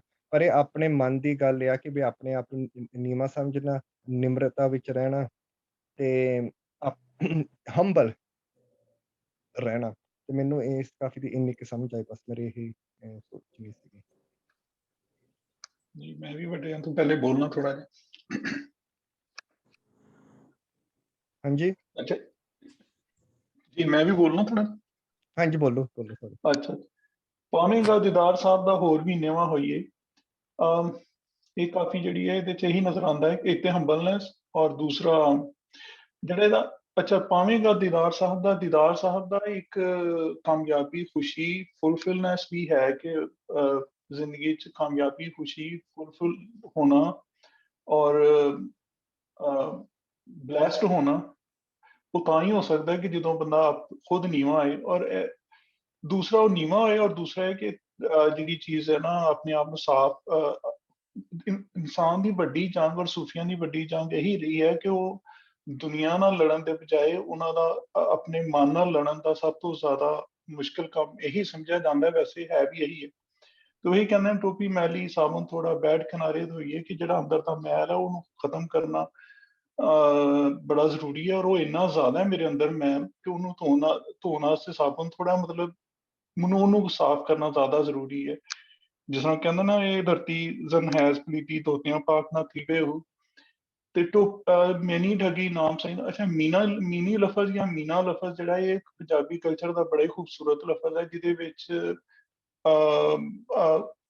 ਉਹ ਜਿਹੜਾ ਬੰਦਾ ਡਾਊਨ ਟੂ ਅਰਥ ਹੁੰਦਾ ਹੈ, ਜਿਹੜਾ ਡਾਊਨ ਟੂ ਅਰਥ, ਔਰ ਜਿਹੜਾ ਬਹੁਤ ਪ੍ਰੋਵੋਕੇਟਿਵ ਬੰਦਾ ਨਹੀਂ ਹੁੰਦਾ, ਉਹਨੂੰ ਮੀਨਾ ਵੀ ਕਹਿੰਦੇ ਨੇ, ਮੀਨੀ ਔਰਤ ਵੀ ਹੁੰਦੀ ਹੈ, ਮੀਨੀ ਠੱਗੀ ਵੀ, ਯਾਨੀ ਜਿਹੜੀ ਛਾਲਾਂ ਨਹੀਂ ਮਾਰਦੀ, ਜਿਹੜੀ ਸ਼ੋ ਆਫ ਨਹੀਂ ਕਰਦੀ। ਮੀਨੀ ਠੱਗੀ ਨਾਮ ਸਾਈਂ ਦਾ ਅੰਦਰ ਬਹਿ ਕੇ ਚੋਈਏ, ਕਿ ਜਿਹੜੀ ਇਹਦਾ ਵੈਸੇ ਹੀ ਸਮਝ ਆਉਂਦੀ ਹੈ ਕਿ ਮੀਨੀ ਠੱਗੀ ਨਾਮ ਸਾਈਂ ਦਾ, ਕਿ ਜਿਹੜੀ ਆਜਜ਼ੀ ਹੈ ਔਰ ਜਿਹੜੀ ਬਲੈਸਿੰਗ ਹੈ, ਉਹ ਅਗਰ ਹੋਏ ਤੇ ਉਹਨੂੰ ਉਹਨੂੰ ਪਰਦੇ 'ਚ ਰੱਖ ਕੇ ਹੀ ਚੋਣਾ ਚਾਹੀਦਾ, ਉਹਨੂੰ ਇੰਜੋਏ ਕਰਨਾ ਚਾਹੀਦਾ, ਉਹਦੇ ਤੋਂ ਫੈਜ਼ ਲੈਣਾ ਚਾਹੀਦਾ ਹੈ। ਤੇ ਅੰਦਰ ਨਦੀਆਂ ਤਾਰੂ ਹੋਈਆਂ ਮੈਂ ਕੰਢੇ ਰਹੀ ਖਲੋਏ, ਸੌਰੀ, ਉਛਲ ਨਦੀਆਂ ਤਾਰੂ ਹੋਈਆਂ ਮੈਂ ਕੰਢੇ ਰਹੀ ਖਲੋਏ, ਇਹ ਤੇ ਉਹਨਾਂ ਦੇ ਮਜ਼ਾਰ ਤੇ ਵੀ ਲਿਖਿਆ ਨਾ, ਆਮ ਮਾਰੇ ਤੇ ਆਪ ਜੋ ਆਏ ਇਜ਼ਰਾਈਲ ਬਹਾਨਾ, ਕਹੇ ਹੁਸੈਨ ਫਕੀਰ ਸਾਈਂ ਦਾ ਬਿਨ ਮਸਲਾ ਟੁੱਟ ਜਾਣਾ, ਕਿ ਇਹ ਕਿਸੇ ਨੂੰ ਸਮਝ ਨਹੀਂ ਆਉਂਦੀ ਕਿ ਕਿੰਨਾ ਪਾਵਰਫੁਲ ਹੈ ਕਿੰਨਾ ਨਹੀਂ। ਔਰ ਦੂਸਰਾ ਜ਼ਿੰਦਗੀ ਦੀ ਰਾਹ 'ਚ ਜਿੰਨੇ, ਔਰ ਇਲਮ ਦੀ ਰਾਹ 'ਚ, ਔਰ ਜਾਂ ਸੋਚਣ ਦੀ ਰਾਹ 'ਚ ਜਾਂ ਖ਼ਾਬਾਂ ਦੀ ਰਾਹ 'ਚ ਜਿੰਨੇ ਖੌਫ ਆਉਂਦੇ ਨੇ, ਉਹ ਇਸ ਤਰ੍ਹਾਂ ਹੀ ਹੈ ਕਿ ਉਛਲ ਨਦੀਆਂ, ਉਹ ਪਹਿਲੇ ਕਦੀ ਨਦੀਆਂ ਹੈ ਜੋ ਉਹ ਫਲੱਡਡ ਨਦੀਆਂ ਹੁੰਦੀਆਂ ਕਿ ਉਹਨਾਂ 'ਚੋਂ ਬੰਦਾ ਪਾਰ ਨਹੀਂ ਲੰਘ ਸਕਦਾ, ਲੇਕਿਨ ਉਹੀ ਉਛਲ ਨਦੀਆਂ ਬਾਅਦ 'ਚ ਤਾਰੂ ਵੀ ਹੋ ਜਾਂਦੀਆਂ ਔਰ ਬੰਦਾ ਉਹਨਾਂ 'ਚੋਂ ਗੁਜ਼ਰ ਵੀ ਜਾਂਦਾ। ਲੇਕਿਨ ਮੈਂ ਇਸੇ ਖੌਫ ਵਿੱਚ ਕਿ ਨਦੀਆਂ ਜਿਹੜੀਆਂ ਬੜੀਆਂ ਉਛਲ ਨੇ, ਮੈਂ ਆਪਣੀ ਜ਼ਿੰਦਗੀ ਨੂੰ ਹੰਡਾਇਆ ਹੀ ਨਹੀਂ, ਮੈਂ ਆਪਣੀ ਜ਼ਿੰਦਗੀ ਨੂੰ ਇੰਜੋਏ ਹੀ ਨਹੀਂ ਕੀਤਾ। ਉਹ ਕਹਿੰਦੇ ਨਾ, ਐਵੇਂ ਗਈ ਵਹਾਏ ਕੋਈ ਰੰਗਦਾਰ ਨਾ ਲਿੱਤਾ, ਤੇ ਕੋਰਾ ਗਈ ਹੰਡਾਏ ਸਮਥਿੰਗ। ਤੇ ਕਹੇ ਹੁਸੈਨ ਫਕੀਰ ਸਾਈਂ ਦਾ ਹੋਣੀ ਸੋ ਹੋਏ, ਕਹੇ ਹੁਸੈਨ ਫਕੀਰ ਸਾਈਂ ਦਾ ਹੋਣੀ ਹੋਏ ਸੋ ਹੋਏ, ਜੋ ਹੋਣਾ ਹੈ ਉਹ ਤੇ ਹੋਣਾ ਹੀ ਹੈ। ਔਰ ਇਹਦੇ ਵਿੱਚ ਫਿਰ ਉਹੀ ਇੱਕ ਕੰਫਲਿਕਟ ਆਉਂਦਾ ਕਿ ਕਿੰਨਾ ਮੇਰਾ ਅਮਲ ਦਖਲ ਹੈ, ਮੇਰੀ ਕਿੰਨੀ ਸਮਝ ਹੈ, ਮੇਰਾ ਕਿੰਨਾ ਨੌਲੇਜ ਹੈ, ਔਰ ਮੇਰਾ ਕਿੰਨਾ ਇਖਤਿਆਰ ਹੈ। ਉਸ ਨੂੰ ਬਹੁਤ ਵੱਡਾ ਨਾ ਸਮਝਦੇ ਹੋਏ ਮੈਂ ਆਜਜ਼ੀ ਰੱਖਾਂ, ਆਪਣੇ ਅੰਦਰ ਦੇ ਮੈਲ ਨੂੰ ਸਾਫ਼ ਕਰਾਂ, ਮਿਨੀ ਡੱਗੀ ਯਾਰ ਆਪਣੇ ਡਾਊਨ ਟੂ ਅਰਥ ਰਵਾਂ, ਔਰ ਜੋ ਉਛਲ ਨਦੀਆਂ ਤਾਰੂ ਹੋਈਆਂ ਮੈਂ ਕੰਢੇ ਰਹੀ ਖਲੋਏ, ਅਗਰ ਉਹ ਨਦੀਆਂ 'ਚੋਂ ਤੈਰ ਕੇ ਲੰਘ ਸਕਣਾ ਤੇ ਇੰਤਜ਼ਾਰ ਕਰਾਂਗੇ, ਉਛਲ ਨਦੀਆਂ ਤਾਰੂ ਵੀ ਹੋ ਜਾਂਦੀਆਂ ਨੇ। ਤੇ ਇਹਦੇ 'ਚ ਪੋਜ਼ਿਟਿਵਿਟੀ ਔਰ ਹੋਪ ਔਰ ਇਹ ਚੀਜ਼ਾਂ ਨਜ਼ਰ ਆਈਆਂ ਜੀ ਸਰ। ਹਾਂਜੀ, ਮੈਂ ਅੱਗੇ ਗੱਲ ਕਰਾਂ ਜੀ ਕਿ ਦੇਖੋ, ਦੁਨੀਆ ਦੇ ਵਿੱਚ ਹਰ ਇਨਸਾਨ ਨੂੰ ਔਰ ਫਕੀਰਾਂ ਨੂੰ ਵੀ ਇੱਕ ਸਵਾਲ ਬੇਸਿਕ ਇਹ ਰਿਹਾ ਕਿ ਮੈਂ ਕੌਣ ਹਾਂ, ਕੀ ਮੇਰੀ ਹੋਂਦ ਹੈ, ਕੀ ਮਤਲਬ ਹੈ ਇਸ ਚੀਜ਼ ਦਾ, ਇੱਥੇ ਆਉਣ ਦਾ। ਇਹ ਬੇਸਿਕ ਕੁਐਸਚਨ ਜਿਹੜਾ ਇਸ ਸਥਾਈ ਦੇ ਵਿੱਚ ਦੱਸਦੇ ਨੇ ਸ਼ਾਹ ਹੁਸੈਨ ਜੀ ਕਿ ਤੈਨੂੰ ਇਸ ਗੱਲ ਦੀ ਤਦੀ ਸਮਝ ਲੱਗਣੀ ਹੈ, ਸਮਝ ਲੱਗਣੀ ਦਾ ਮਤਲਬ ਦੀਦਾਰ ਹੋਣਾ, ਤਦੇ ਤੁਹਾਨੂੰ ਇਹ ਚਾਨਣ ਹੋਏਗਾ ਇਸ ਗੱਲ ਦਾ ਜਦੋਂ ਤੂੰ ਨੀਵਾਂ ਹੋ ਜਾਏਗਾ। ਅੱਛਾ, ਹੁਣ ਨੀਵਾਂ ਹੋ ਜਾਣ ਦਾ ਮਤਲਬ ਇੱਕ ਤੇ ਅਸੀਂ ਕਹਿੰਦੇ ਹਾਂ ਕਿ ਹਿਊਮਿਲਿਟੀ ਦੇ ਨਾਲ ਰਹਿਣਾ, ਆਪਣੇ ਹੰਕਾਰ ਨੂੰ ਛੱਡਣਾ ਔਰ ਗਰੀਬੀ 'ਚ ਸਿੰਪਲਿਸਿਟੀ ਦੇ ਵਿੱਚ ਰਹਿਣਾ, ਉਹਨੂੰ ਵੀ ਨੀਵਾਂ ਕਹਿ ਸਕਦੇ ਹਾਂ, ਨੀਵੇਂ ਦੇ ਵਿੱਚ ਰਹਿਣਾ। ਔਰ ਮੈਂ ਜਿਹੜਾ ਨੀਵੇਂ ਹੋਣ ਨੂੰ ਥੋੜਾ ਅਲੱਗ ਸੋਚਿਆ ਕਿ ਨੀਵੇਂ ਦਾ ਮਤਲਬ ਡਾਊਨ ਟੂ ਅਰਥ, ਬੇਸਿਕ ਸੋਚ ਜਿਹੜੀ ਫੰਡਾਮੈਂਟਲ ਔਰ ਪਿਓਰ ਤੁਹਾਡੀ ਸੋਚਣੀ ਆ, ਉਹਨੂੰ ਮੈਂ ਕਿਹਾ ਕਿ ਨੀਵੀਂ ਸੋਚ ਰੱਖਣੀ, ਆਪਣੀ ਪਿਓਰ ਸੋਚ ਰੱਖਣੀ, ਜਿਹੜੀ ਸੋਚ ਤੁਹਾਡੀ ਬਿਲਕੁਲ unaffected with by the worldly distractions, ਤੁਹਾਡੀ ਆਪਣੀ ਸੋਚ ਹੈ, ਦੁਨੀਆਦਾਰੀ ਦਾ ਕੋਈ ਉਹਦੇ ਤੇ ਅਸਰ ਨਾ ਹੋਵੇ। ਸਾਡੇ ਮਨ ਦੇ ਵਿੱਚ ਦੇਖੋ 5 ਕੈਟੇਗੋਰੀਜ਼ ਹੈਗੀਆਂ ਡਿਸਟਰਬੈਂਸਿਸ ਜਿਹੜੀਆਂ ਸਾਡੇ ਮਨਾਂ ਨੂੰ ਡਿਸਟੋਰਟ ਕਰਦੀਆਂ ਨੇ, ਸਾਡੀ ਸੋਚਾਂ ਨੂੰ ਡਿਸਟੋਰਟ ਕਰਦੀਆਂ ਨੇ। ਉਹ ਹੈਗੀਆਂ 5 ਕੈਟੇਗੋਰੀਜ਼ ਨੇ, ਕਾਮ, ਕ੍ਰੋਧ, ਲੋਭ, ਮੋਹ, ਹੰਕਾਰ। ਇੱਥੇ ਹੰਕਾਰ ਦੀ ਗੱਲ ਹੈ ਕਿ ਹੰਕਾਰ ਛੱਡੋ ਤੇ ਹਿਊਮਿਲਿਟੀ 'ਚ ਆਓ। ਪਰ ਮੈਂ ਗੱਲ ਕਰ ਰਿਹਾ ਕਿ ਤੁਹਾਡੀ ਪਿਓਰ ਸੋਚ ਜਿਹੜੀ ਆ ਇਹਨਾਂ ਤੋਂ ਅਫੈਕਟਡ ਨਾ ਹੋਵੇ, ਇਹ ਚੀਜ਼ਾਂ ਤੁਹਾਨੂੰ ਡਿਸਟਰਬ ਨਾ ਕਰਨ। ਇਹ ਡਿਸਟਰੈਕਸ਼ਨਸ ਨੇ ਜਿਹੜੀਆਂ ਸਾਡੀਆਂ ਟੋਪੀਆਂ ਨੂੰ ਮੈਲੀਆਂ ਕਰੀ ਬੈਠੀਆਂ ਨੇ ਔਰ ਅਸੀਂ ਧੋਣ ਦੀ ਉਹਨਾਂ ਨੂੰ ਲੋੜ ਹੈ। ਇਹ ਡਿਸਟਰੈਕਸ਼ਨਸ ਹੀ ਨੇ ਜਿਹੜੀਆਂ ਕਿ ਐਕਸਕਿਊਜ਼ ਮੀ, ਜਿੱਦਾਂ ਕਿ ਕਿਹੜੀ ਹੈ ਮੀਣੀ ਢੱਗੀ, ਕਿ ਤੁਸੀਂ ਚੁੱਪਚਾਪ ਕਰਕੇ ਚੜ ਚੜਾ ਕੇ ਆਪਣੇ ਅੰਦਰ ਬਹਿ ਕੇ ਆਪਣੇ ਮਨ ਦੇ ਵਿੱਚ ਰਹਿ ਕੇ ਡਿਸਟਰੈਕਸ਼ਨਾਂ ਨੂੰ ਛੱਡ ਕੇ ਹੀ ਸੋਚਣਾ ਇਸ ਗੱਲ ਨੂੰ।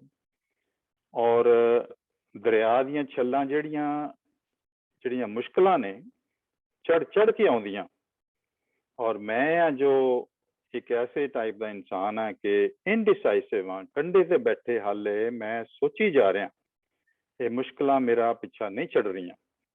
ਅਖੀਰ 'ਚ ਕਹਿੰਦੇ ਨੇ ਕਿ ਮੈਂ ਹੁਣ ਸਿਰਫ ਅੱਗੇ ਤੋਂ मैं पक्का यकीन तहैया कर लिया कि मैं सिर्फ अपनी बेसिक प्योर सोच दे नाल ही unaffected by the worldly distractions तो मेरा कोई लेना देना नहीं। इस सवाल नूं मैं सोचना कि मैं कौन है, मेरी होंद की है, मैं कित्थों आया, जदों ਉਹ ਹੋਏਗਾ ਮੈਨੂੰ ਫਿਰ ਚਾਨਣਾ ਹੋਏਗਾ, ਮੈਨੂੰ ਫਿਰ ਇੱਕ ਕਿਸਮ ਦਾ ਦੀਦਾਰ ਹੋਏਗਾ। ਸੋ ਇਹ ਆਪਣੇ ਆਪ ਨੂੰ ਮੇਰੇ ਖਿਆਲ ਕਮਿਟਮੈਂਟ ਦੀ ਗੱਲ ਹੈ ਕਿ ਮੈਂ ਸਭ ਕੁਝ ਆਪਣੇ ਮਨ ਦੇ ਨਾਲ ਪਿਓਰ ਫੰਡਾਮੈਂਟਲ ਸੋਚ ਦੇ ਨਾਲ ਹੀ ਕਰਨ ਦਾ ਤਹਈਆ ਕੀਤਾ। ਮਿਹਰਬਾਨੀ ਜੀ।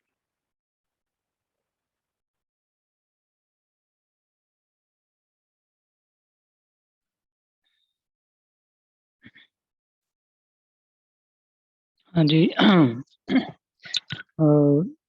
ਮੈਂ ਇਹਦੇ 'ਚ ਥੋੜ੍ਹੀ ਗੱਲ ਕਰਨੀ ਚਾਹੁੰਦਾ। ਕਾਫੀ ਗੱਲ ਤੇ ਵੈਸੇ ਹੋ ਹੀ ਚੁੱਕੀ ਹੈ।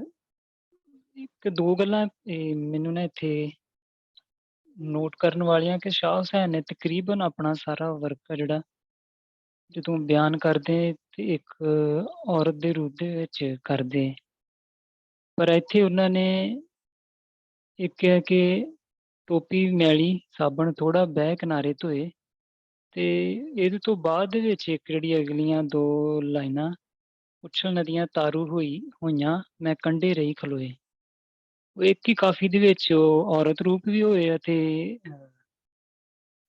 ਮਰਦ ਵਜੋਂ ਹੀ ਬੋਲ ਰਹੇ ਆ ਕਿ ਮੇਰੀ ਟੋਪੀ ਆ ਜਿਹੜੀ ਉਹ ਮੈਲੀ ਹੈ। ਤੇ ਮੈਨੂੰ ਇਹ ਥੋੜ੍ਹਾ ਲੱਗਾ ਇਹ ਕੋਈ ਸੰਗਤੀ ਕੋਈ ਇਹ ਥੋੜ੍ਹਾ ਸਮਝਾ ਸਕੇ, ਐਕਸਪਲੇਨ ਕਰ ਸਕੇ ਤੇ ਬੜੀ ਵਧੀਆ ਗੱਲ ਹੈ।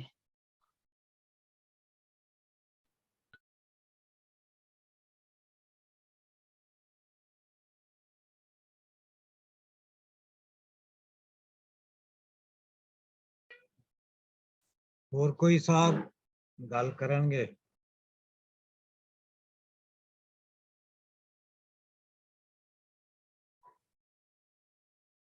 ਮੈਂ ਥੋੜੀ ਜੀ ਗੱਲ ਕਰਨਾ। ਪਾਵੇਂਗਾ ਦੀਦਾਰ ਸਾਹਿਬ ਦਾ, ਜਿਹੜਾ ਵੇਲਾ ਹੈ ਸ਼ਾਹ ਹੁਸੈਨ ਦਾ, ਉਹ ਹਿੰਦੁਸਤਾਨ ਦੇ ਸਭ ਤੋਂ ਵੱਡੇ ਬਾਦਸ਼ਾਹ ਅਕਬਰ ਦਾ ਵੇਲਾ ਹੈ। ਲਾਹੌਰ ਦੇ ਸ਼ਾਹੀ ਕਿਲੇ ਦੇ ਵਿੱਚ ਇੱਕ ਜਗ੍ਹਾ ਹੈ ਜਿੱਥੇ ਬੈਠ ਕੇ ਬਾਦਸ਼ਾਹ ਆਪਣਾ ਦਰਸ਼ਨ ਕਰਾਂਦਾ। ਦੀਵਾਨੇ ਆਮ ਦੀਵਾਨੇ ਖਾਸ ਲੋਕੀ ਖਲੋ ਕੇ ਬਾਦਸ਼ਾਹ ਦਾ ਦਰਸ਼ਨ ਕਰਦੇ, ਉਹਨੂੰ ਵੇਖਦੇ ਨੇ, ਉਹਦਾ ਦੀਦਾਰ ਕਰਦੇ ਨੇ। ਤੇ ਸ਼ਾਹ ਹੁਸੈਨ ਕਹਿ ਰਿਹਾ ਪਾਵੇਂਗਾ ਦੀਦਾਰ ਸਾਹਿਬ ਦਾ। ਸਾਹਿਬ ਲੈ ਕੇ ਆਇਆ ਹੈ ਸ਼ਾਹ ਹੁਸੈਨ, ਆਪਣਾ ਕੋਈ ਸਾਹਿਬ ਲੈ ਕੇ ਆਇਆ, ਉਹਦਾ ਦੀਦਾਰ ਅਸੀਂ ਕਰਨਾ। ਅਸੀਂ ਬਾਦਸ਼ਾਹ ਦਾ ਨਹੀਂ ਕਰਨਾ, ਅਸੀਂ ਸਾਹਿਬ ਦਾ ਦੀਦਾਰ ਕਰਨਾ। ਔਰ ਇਹ ਯਾਦ ਰਵੇ ਕਿ ਜਿਹੜਾ ਵੇਲਾ ਹੈ ਸ਼ਾਹ ਹੁਸੈਨ ਦਾ, ਬਾਬੇ ਨਾਨਕ ਦੇ ਬਾਅਦ ਇਮੀਡੀਏਟ ਇਹਨਾਂ ਦਾ ਜਿਹੜਾ ਟਾਈਮ ਆਉਂਦਾ ਹੈ। ਤੇ ਸਾਹਿਬ ਦਾ ਲਫ਼ਜ਼ ਜਿਹੜਾ ਹੈ ਬਾਬੇ ਨਾਨਕ ਦੀ ਸਾਰੀ ਜਿਹੜੀ ਹੈ ਲਫ਼ਜ਼ਾਲੀ ਉਹਦੇ ਵਿੱਚ ਵੀ ਹੈ। ਦੂਸਰਾ ਇੱਕ ਹੋਰ ਲਫ਼ਜ਼ ਇਹਦੇ ਚ ਨਾਮ ਹੈ, ਉਹ ਮੈਂ ਮੀਨਿੰਗਸ ਦੇ ਵਿੱਚ ਹਲਕਾ ਜਿਹਾ ਇਸ਼ਾਰਾ ਵੀ ਕੀਤਾ ਸੀ ਕਿ ਨਾਮ ਜਿਹੜਾ ਹੈ ਉਹ ਬਾਬੇ ਨਾਨਕ ਨਾਲ ਵੀ ਆ ਸਕਦਾ। ਤੇ ਅਸੀਂ ਦੀਦਾਰ ਕਰਨਾ ਹੈ ਆਪਣੇ ਸਾਹਿਬ ਦਾ, ਹੋਰ ਵੀ ਨੀਵਾਂ ਹੋ। ਨੀਵਾਂ ਜਿਹੜਾ ਜ਼ਾਹਰ ਹੈ, ਜਿਵੇਂ ਸਾਰੇ ਦੋਸਤਾਂ ਨੇ ਕਿਹਾ ਕਿ ਆਪਣੀ ਈਗੋ ਜਿਹੜੀ ਹੈ ਜਾਂ ਆਪਣਾ ਹੋਮੇ ਜਿਹੜਾ ਹੈ ਉਹਨੂੰ ਘੱਟ ਕਰਨਾ। ਇੱਕ ਛੋਟਾ ਜਿਹਾ ਵਾਕਿਆ ਬਿਆਨ ਕੀਤਾ ਜਾਂਦਾ ਹੈ ਸ਼ਾਹ ਹੁਸੈਨ ਦਾ ਕਿ ਕਿਸੇ ਤਰ੍ਹਾਂ ਉਹਨਾਂ ਨੂੰ ਹੁਕਮ ਹੋਇਆ ਕਿ ਅਕਬਰ ਬਾਦਸ਼ਾਹ ਦੇ ਦਰਬਾਰ 'ਚ ਹਾਜ਼ਰ ਹੋਣ, ਤੇ ਉਹ ਬੂਹਾ ਜਿਹੜਾ ਸੀ ਉਹਨਾਂ ਨੇ ਜਾਣ ਕੇ ਇੰਨਾ ਨੀਵਾਂ ਕਰਤਾ ਕਿ ਸ਼ਾਹ ਹੁਸੈਨ ਜਿਹੜਾ ਝੁਕ ਕੇ ਦਾਖਲ ਹੋਏਗਾ, ਲੇਕਿਨ ਸ਼ਾਹ ਹੁਸੈਨ ਜਿਹੜਾ ਪੁੱਠਾ ਦਾਖਲ ਹੋਇਆ, ਮੂੰਹ ਨੇ ਦੂਜੇ ਪਾਸੇ ਕਰ ਲਿਆ ਤੇ ਦੂਜੇ ਪਾਸੇ ਪੁੱਠੇ ਵਾਲੇ ਪਾਸਿਓਂ ਜਿਹੜਾ ਹੈ ਉਹ ਦਾਖਲ ਹੋਇਆ। ਉਹ ਕਿਹਾ ਜਾਂਦਾ ਕਿ ਜੀ ਬਾਦਸ਼ਾਹ ਜਿਹੜਾ ਹੈ ਉਹਨਾਂ ਨੂੰ ਝੁਕਾ ਨਹੀਂ ਸਕਿਆ। ਬਹਰਹਾਲ ਟੋਪੀ ਮੈਲੀ ਸਾਬਣ ਥੋੜਾ ਬਹਿ ਕਿਨਾਰੇ, ਟੋਪੀ ਜਿਹੜੀ ਹੈ ਉਹ ਨਿਸ਼ਾਨ ਹੈ, ਸਿਰ ਤੇ ਪਾਈ ਜਾਂਦੀ ਹੈ, ਇੱਜ਼ਤ ਦਾ ਨਿਸ਼ਾਨ। ਔਰ ਜ਼ਿਆਦਾ ਮੁਸਲਮਾਨਾਂ ਦੇ ਵਿੱਚ ਹੈ। ਹੁਣ ਤੇ ਸਾਡੇ ਬੜਾ ਇਹਨੂੰ ਥੋੜੀ ਜਿਹੀ ਟੋਪੀ ਡਰਾਮਾ ਬਣਾ ਦਿੱਤਾ ਗਿਆ ਇੱਕ ਲਫ਼ਜ਼ ਅੱਜ ਕੱਲ੍ਹ, ਜਿਹੜਾ ਹੈ ਕਿ ਮੌਲਵੀਆਂ ਨੂੰ ਛੇੜਨ ਲਈ ਕਹਿੰਦੇ ਨੇ ਕੀ ਟੋਪੀ ਡਰਾਮਾ ਕਰ ਰਹੇ ਆ। ਤੇ ਉਹ ਜਿਹੜੀ ਇੱਜ਼ਤ ਹੈ ਇੱਕ ਮੁਕੱਦਸ ਜਿਹੀ ਚੀਜ਼ ਹੈ, ਬੜੀ ਸੇਕਰੇਟ ਜਿਹੀ ਚੀਜ਼ ਹੈ। ਟੋਪੀ ਪਾ ਕੇ ਨਮਾਜ਼ ਪੜ੍ਹਨੀ ਹੈ, ਹੱਜ ਕਰਨਾ ਹੈ ਜਾਂ ਗੁਰਦੁਆਰੇ ਵੀ ਜਾਣਾ ਹੈ। ਉਹ ਇੰਨੀ ਜ਼ਿਆਦਾ ਮੈਲੀ ਕਿੱਥੋਂ ਕਰ ਲਈ ਹੈ ਤੂੰ ਕਿ ਸਾਬਣ ਪੂਰਾ ਹੀ ਨਹੀਂ ਹੋ ਰਿਹਾ। ਉਹ ਕਿਵੇਂ ਤੂੰ ਇੰਨੀ ਜ਼ਿਆਦਾ ਤੂੰ ਮੈਲੀ ਕਰ ਰਹੀ। ਹੁਣ ਤੂੰ ਧੋਣ ਲੱਗਾ ਤੈਨੂੰ ਪਤਾ ਲੱਗਾ ਕਿ ਉਹ ਮੈਲੀ ਹੋ ਗਈ। there is something is wrong। ਜੋ ਵੀ ਹੈ ਜਿਹਦੀ ਵਜ੍ਹਾ ਨਾਲ ਇੰਨੀ ਮੈਲੀ ਹੋਈ ਹੈ। ਮੀਣੀ ਡੱਗੀ ਨਾਮ ਸਾਈਂ ਦਾ। ਮੀਣੀ ਜਿਵੇਂ ਮਨਜ਼ੂਰ ਸਾਹਿਬ ਨੇ ਦੱਸਿਆ ਸਿੰਘ ਉਹਦੇ ਹੈ, ਲੇਕਿਨ ਉਹ ਛੋਟੀ ਗਾਂ ਵੀ ਹੈ ਤੇ ਛੋਟੀ ਗਾਂ ਬਹੁਤਾ ਦੁੱਧ ਦਿੰਦੀ। ਇਹ ਵੀ ਹੈ ਕਿ ਇਹ ਉਹੀ ਉਹਦੇ ਨਾਲ ਜੁੜ ਜਾਏਗੀ। ਹੋਰ ਵੀ ਨੀਵਾਂ ਹੋ ਔਰ ਅੰਦਰ ਬਹਿ ਕੇ ਚੋ, ਬਾਹਰ ਨਹੀਂ ਚੋਣਾ ਉਹਨੂੰ, ਅੰਦਰ ਬਹਿ ਕੇ ਚੋਣਾ ਹੈ। ਕਿ ਜਿਹੜੀ ਕ੍ਰੀਏਸ਼ਨ ਹੈ, ਜਿਹੜੀ ਪ੍ਰੋਡਕਸ਼ਨ ਹੈ, ਉਹ ਥੋੜੀ ਜਿਹੀ ਓਲੇ ਚ ਹੁੰਦੀ ਹੈ, ਉਹਦੀ ਨਮਾਇਸ਼ ਨਹੀਂ ਕੀਤੀ ਜਾਂਦੀ। ਔਰ ਜਿਹੜੀ ਮੀਣੀ ਡੱਗੀ ਹੈ ਉਹ ਜ਼ਿਆਦਾ ਦੁੱਧ ਦਿੰਦੀ ਹੈ। ਉਹ ਉਸ ਤਰ੍ਹਾਂ ਦੀ ਬੜੀ ਕੋਈ ਜਿਹੜੀ ਹੈ ਫਲਾਣ ਗਾਂ ਉਸ ਤਰ੍ਹਾਂ ਦੀ ਗਾਂ ਨਹੀਂ ਹੈ। ਉਹ ਨੀਵੀਂ ਹੈ, ਛੋਟੀ ਹੈ, ਲੇਕਿਨ ਦੁੱਧ ਬਹੁਤ ਦਿੰਦੀ ਹੈ। ਲੇਕਿਨ ਅੰਦਰ ਬਹਿ ਕੇ ਚੋਣਾ ਉਹਨੂੰ, ਫੇਰ ਜਿਹੜਾ ਉਹ ਤੈਨੂੰ ਉਹਦਾ ਫਲ ਮਿਲੇਗਾ। ਇਹਦਾ ਮਤਲਬ ਇਹ ਵੀ ਹੈਗਾ ਕਿ ਨੀਵਾਂ ਤੂੰ ਹੈ ਤੇ ਫਿਰ ਖਾਮੋਸ਼ੀ ਦੇ ਨਾਲ ਉਹਦੀ ਪ੍ਰੋਡਕਸ਼ਨ ਹੋਏਗੀ। ਤੇ ਉਛਲ ਨਦੀਆਂ ਤਾਰੂ ਹੋਈਆਂ, ਇਹ ਬਹੁਤ ਖੂਬਸੂਰਤ ਲਾਈਨ ਹੈ। ਇਹ ਵੀ ਕਿਹਾ ਗਿਆ ਕਿ ਬੰਦੇ ਦੀਆਂ ਕ੍ਰੀਏਸ਼ਨਸ ਨੇ ਜਾਂ ਉਹਦੀ ਡਿਜ਼ਾਇਰ ਨੇ। ਲੇਕਿਨ ਸ਼ਾਇਦ ਇਹ ਵੀ ਕਹਿ ਰਿਹਾ ਹੈ ਸ਼ਾਹ ਹੁਸੈਨ ਕਿ ਕੋਈ ਵੇਲਾ ਬਦਲ ਰਿਹਾ ਹੈ। Times are changing, times are rising. ਤੇ ਮੈਂ ਕੰਢੇ ਹੀ ਖਲੋਤਾ ਹੈ, ਮੈਂ ਇਹਦੇ ਵਿੱਚ ਸ਼ਿਰਕਤ ਨਹੀਂ ਕਰਨੀ। ਇਹ ਹੁਸੈਨ ਫਕੀਰ ਸਾਈਂ ਦਾ ਅਖੀਰ ਚ ਕਹਿੰਦਾ ਹੋਣੀ ਹੋਏ ਸੋ। ਇਹ ਜੋ ਹੋਣਾ ਦੇਖੀ ਜਾਏਗੀ। ਵੀ I should jump into the river. ਮੈਨੂੰ ਜਿਹੜਾ ਹੈ ਉਛਲ ਨਦੀਆਂ ਦੇ ਵਿੱਚ ਮੈਨੂੰ ਹੋ ਜਾਣਾ ਚਾਹੀਦਾ, ਸੋਚਣਾ ਨਹੀਂ ਚਾਹੀਦਾ। ਜਦ ਉਛਲ ਨਦੀਆਂ ਆ ਗਈਆਂ ਨੇ ਤੇ ਫਿਰ ਦਮਾਦਮ ਮਸਤ ਕਲੰਦਰ ਫਿਰ ਇਹਦੇ ਵਿੱਚ ਆ ਜਾਓ।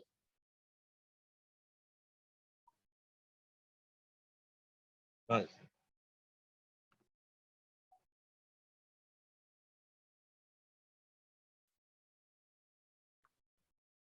ਡਾਕਟਰ ਸਾਹਿਬ ਅਨਮਿਊਟ ਕਰ ਲਓ।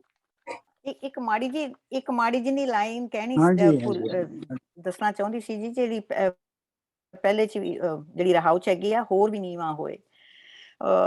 ਮੈਨੂੰ ਇਹ ਦੱਸਣਾ ਮੈਨੂੰ ਯਾਦ ਸੀ ਕਿ ਵੀ the more you know the magnificence of nature, the more you realize ਕਿ ਤੁਸੀਂ ਉਹਦਾ ਇੱਕ ਬਹੁਤ ਹੀ ਛੋਟਾ ਜਿਹਾ ਨਿਮਾਣਾ ਜਿਹਾ ਹਿੱਸਾ ਹੈ। the more you know the less you think about yourself। ਕਿ ਤੁਹਾਡੀ ਐਰੋਗੈਂਸ ਉਨੀ ਹੀ ਘੱਟ ਹੁੰਦੀ ਹੈ। ਤੁਹਾਨੂੰ ਆਪਣੀ ਜਿਹੜੀ ਹੈਗੀ ਆ, the more you know the less you are। ਇਹ ਮੈਂ ਐਡ ਕਰਨਾ ਚਾਹੁੰਦੀ। ਹਾਂ, ਇਹ ਬੀਬਾ ਜੀ ਨੇ ਬੜਾ ਅੱਛਾ ਇਹਦਾ ਨਿਖੇੜਾ ਕੀਤਾ ਸਥਾਈ ਦਾ, ਕਿ ਜਿਹੜਾ ਮਤਲਬ ਇਹ ਹੈ ਕਿ ਇਹ ਉਸ ਬੰਦੇ ਦੀ ਗੱਲ ਹੋ ਰਹੀ ਹੈ ਜਿਹੜਾ ਕਿ ਪਹਿਲੇ ਹੀ ਨੀਵਾਂ ਹੈ। ਦੇਖੋ ਨਾ, ਪਾਵੇਂਗਾ ਦੀਦਾਰ ਸਾਹਿਬ ਦਾ ਹੋਰ ਵੀ ਨੀਵਾਂ ਹੋ। ਮਤਲਬ ਜਿੰਨਾ ਕਿ ਤੂੰ ਹੁਣ ਤੱਕ ਨਿਉ ਚੁੱਕਿਆ ਹੈ, ਆਪਣੇ ਆਪ ਨੂੰ ਥੱਲੇ ਲਿਜਾ ਚੁੱਕਿਆ ਹੈ, ਉਹ ਵੀ ਕਾਫੀ ਨਹੀਂ ਹੈ। ਹੋਰ ਵੀ ਨੀਵਾਂ ਹੋ। ਮਤਲਬ ਇਹ ਹੈ ਕਿ ਹੋਰ ਨੀਵਾਂ ਜਿਹੜਾ ਹੈ ਉਹ ਆਲਮੋਸਟ ਸਮਝੋ ਕਿ ਮਿੱਟੀ ਦੇ ਨਾਲ ਮਿੱਟੀ ਹੋ ਜਾ। ਤੇ ਇਹ ਗੱਲ ਵੀ ਬੀਬਾ ਜੀ ਦੀ ਠੀਕ ਹੈ ਕਿ ਜਿਹੜੀ ਨੀਵੇਂ ਥਾਂ ਤੋਂ ਜਿਹੜੀ ਸ਼ਕਲ ਨਜ਼ਰ ਆਉਂਦੀ ਹੈ ਸੁਸਾਇਟੀ ਦੀ, ਬਾਕੀ ਚੀਜ਼ਾਂ ਦੀ, ਉਹ ਉੱਤੋਂ ਨਜ਼ਰ ਨਹੀਂ ਆਉਂਦੀ। ਲਿਹਾਜ਼ਾ ਨੀਵੇਂ ਦਾ ਮਤਲਬ ਇਹ ਵੀ ਹੈ ਕਿ ਜੇ ਤੁਸੀਂ ਬਹੁਤ ਹੀ ਥੱਲੜੀ ਦੀ ਲੋਕਾਈ ਦੇ ਨਾ ਅੱਖ ਦੇ ਨਾਲ ਦੇਖ ਰਹੇ ਹੋ ਦੁਨੀਆ ਨੂੰ, ਸਮਾਜ ਨੂੰ, ਤੇ ਤੁਹਾਨੂੰ ਬਹੁਤਾ ਦਿਖ ਰਿਹਾ, ਤੁਹਾਨੂੰ ਦੀਦਾਰ ਤਾਂ ਹੋ ਰਿਹਾ। ਅਗਰ ਹੋਰ ਵੀ ਨੀਵੇਂ ਹੋ ਜਾਓ ਉਹਦੇ ਵਿੱਚ, ਤੇ ਫਿਰ ਸਾਹਿਬ ਦਾ ਦੀਦਾਰ ਤਾਂ ਹੋਣਾ ਹੈ, ਮਤਲਬ ਉੱਤੋਂ ਦੇਖਣ ਵਾਲੇ ਨੂੰ ਸਾਹਿਬ ਦਾ ਦੀਦਾਰ ਨਹੀਂ ਹੋਣਾ। ਮੀਣੀ ਢੱਗੀ ਨਾਮ ਸਾਈਂ ਦਾ, ਇੱਥੇ ਵੀ ਜਿਹੜੀ ਨਿਊਣਾ ਨਾ ਨਿਉ ਕੇ ਵੇਖਣਾ, ਮੀਣੀ ਢੱਗੀ ਵੀ ਜਿਹੜੀ ਹੈ ਉਹ ਉਸੇ ਦੀ ਨਿਸ਼ਾਨੀ ਹੈ। ਮੀਣੀ ਢੱਗੀ ਦੇ ਜਿਹੜੇ ਸਿੰਘ ਨੇ ਉਹ ਥੱਲੇ ਨੂੰ ਹੁੰਦੇ ਨੇ, ਮਤਲਬ ਝੁਕੇ ਹੋਏ ਹੁੰਦੇ ਨੇ, ਤੇ ਇਹ ਸਹੀ ਹੈ ਕਿ ਉਹ ਕੋਈ ਇਸ ਤਰੀਕੇ ਦੇ ਨਾਲ ਕੋਈ ਉਹ ਥ੍ਰੈਟਨਿੰਗ ਨਹੀਂ ਹੁੰਦੀ। ਲੇਕਿਨ ਜਿਹੜੀਆਂ ਦੂਜੀਆਂ ਗਾਵਾਂ ਨੇ ਉਹਨਾਂ ਦੇ ਸਿੰਘ ਜਿਹੜੇ ਨੇ ਉਹ ਗੋਲਦਾਰ ਹੁੰਦੇ ਨੇ ਜਾਂ ਸਿੱਧੇ ਖੜੇ ਹੁੰਦੇ ਨੇ, ਜਾਂ ਕਈ ਤਰ੍ਹਾਂ ਦੀ ਉਹਨਾਂ ਦੇ ਉਹ ਸਿੰਘਾਂ ਦੇ ਨਾਵਾਂ ਦੇ ਨਾਲ ਨਾਲ ਉਹਨਾਂ ਦੇ ਸਿੰਘਾਂ ਦੀ ਸ਼ਕਲ ਦੇ ਨਾਲ ਉਹਨਾਂ ਦੀਆਂ ਕਿਸਮਾਂ ਵੀ ਦੱਸੀਆਂ ਜਾਂਦੀਆਂ ਨੇ। ਇਹ ਹੈ ਮੀਣੀ ਢੱਗੀ, ਜਿਹਦੇ ਸਿੰਘ ਜਿਹਦੇ ਪਹਿਲੇ ਤੋਂ ਹੀ ਸਿੰਘ ਜਿਹੜੇ ਨੇ ਉਹ ਨੀਵੇਂ ਨੇ, ਤੇ ਇਹੋ ਹੀ ਨਾਮ ਸਾਈਂ ਦਾ ਹੈ। ਨਾਮ ਦੀ ਮਤਲਬ ਹੈ ਪਛਾਣ। ਬਾਕੀ ਚੀਜ਼ਾਂ ਤੋਂ ਵੱਖ ਕਰਕੇ ਦੇਖਣਾ ਸਾਈਂ ਨੂੰ।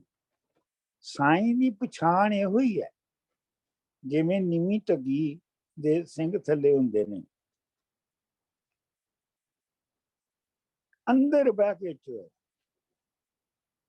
ਹੁਣ ਅੰਦਰ ਬਹਿ ਕੇ ਚੋਣ ਦਾ ਜਿਹੜਾ ਮੈਨੂੰ ਥੋੜਾ ਜਿਹਾ ਮਤਲਬ ਸਮਝ ਆਉਂਦਾ ਹੈ ਉਹ ਇਹ ਹੈ,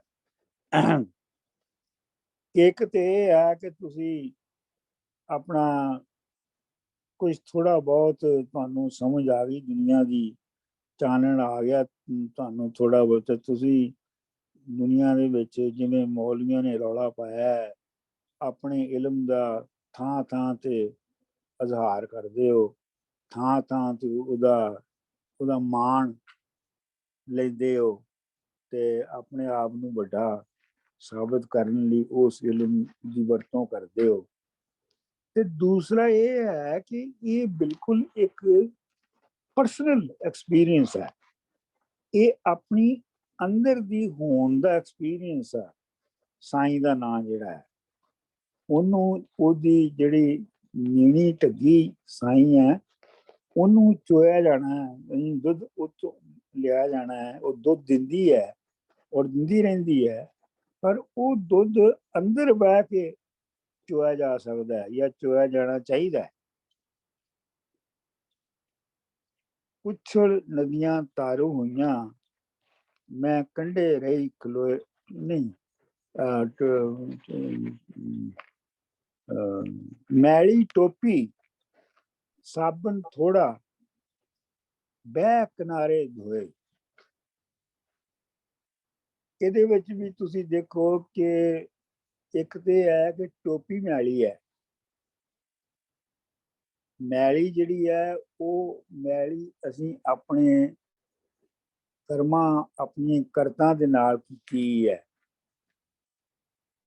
ਤੇ ਉਹਨਾਂ ਨੂੰ ਸਾਫ਼ ਕਰਨ ਲਈ, ਉਹਨਾਂ ਹੀ ਕਰਤਾਂ ਨੂੰ ਸਾਫ਼ ਕਰਨ ਲਈ ਜੋ ਸਾਡੇ ਅੰਦਰ ਪੋਜ਼ਿਟਿਵ ਕ੍ਰੀਏਟਿਵ એનર્ਜੀ ਹੈ, ਸਾਬਣ ਹੈ, ਉਹ ਬਹੁਤ ਥੋੜਾ ਹੈ। ਇਸ ਲਈ ਇਹ ਸੌਖਾ ਕੰਮ ਨਹੀਂ ਹੈ ਟੋਪੀ ਨੂੰ ਧੋਣਾ। ਤੇ ਇਹ ਟਿਪੀਕਲ ਜਿਹੜਾ ਉਹਨਾਂ ਨੇ ਕਿਹਾ ਨਾ ਬਹਿ ਕਿਨਾਰੇ ਧੋਏ, ਤੇ ਇਹ ਕਿਨਾਰੇ ਤੇ ਬਹਿ ਕੇ ਤੇ ਆਮ ਲੋਕਾਈ ਧੋਂਦੀ ਹੈ। ਜਿਹੜੇ ਵੱਡੇ ਲੋਕ, ਖਾਸ ਲੋਕ, ਅਮੀਰ ਲੋਕ, ਸ਼ਰਫਾ ਹਜ਼ਰਾਤ ਨੇ, ਉਹ ਤੇ ਕੰਢੇ ਤੇ ਬਹਿ ਕੇ ਨਹੀਂ ਧੋਂਦੇ ਨਾ। ਕੰਢੇ ਤੇ ਬਹਿ ਕੇ ਤੇ ਆਮ ਬੰਦਾ ਹੀ ਧੋਂਦਾ ਹੈ, ਜਿਹਨੂੰ ਸਿਵਾਏ ਕੁਦਰਤ ਦੀ ਪਾਣੀ ਦੀ ਫਰਾਹਮੀ ਦੀ ਹੋਰ ਕੁਛ ਨਹੀਂ ਹੁੰਦਾ। ਮੈਨੂੰ ਪਤਾ ਹੈ ਕਿ ਪੁਰਾਣੇ ਵੇਲਿਆਂ 'ਚ ਜਦੋਂ ਮੈਂ ਪਿੰਡ ਰਹਿੰਦਾ ਸਾਂ ਤੇ ਉਦੋਂ ਕੁੜੀਆਂ ਜਾ ਕੇ ਤੇ ਨਦੀ ਤੇ ਜਾ ਕੇ ਕੱਪੜੇ ਧੋਂਦੀਆਂ ਸਨ। ਤੇ ਹੋਰ ਕੋਈ ਜ਼ਰੀਆ ਨਹੀਂ ਸੀ ਹੁੰਦਾ। ਤੇ ਇਹ ਇੱਥੇ ਤੁਸੀਂ ਇਹ ਦੇਖ ਲਓ ਕਿ ਇਹ ਵੀ ਅਗੇਨ ਇੱਕ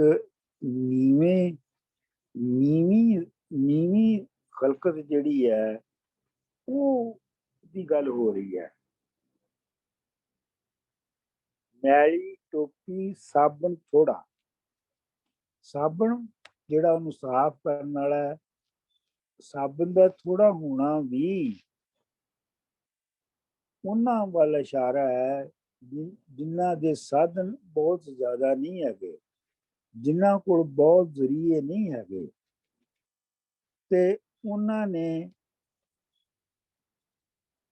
ਕੁਦਰਤ ਦੀ ਜਿਹੜੀ ਦਿੱਤੀ ਹੋਈ ਉਹਦੀ ਪਾਣੀ ਹੈ ਉਹਦੇ ਨਾਲ ਉਹਨਾਂ ਨੇ ਉਹਨੂੰ ਧੋਣਾ ਹੈ।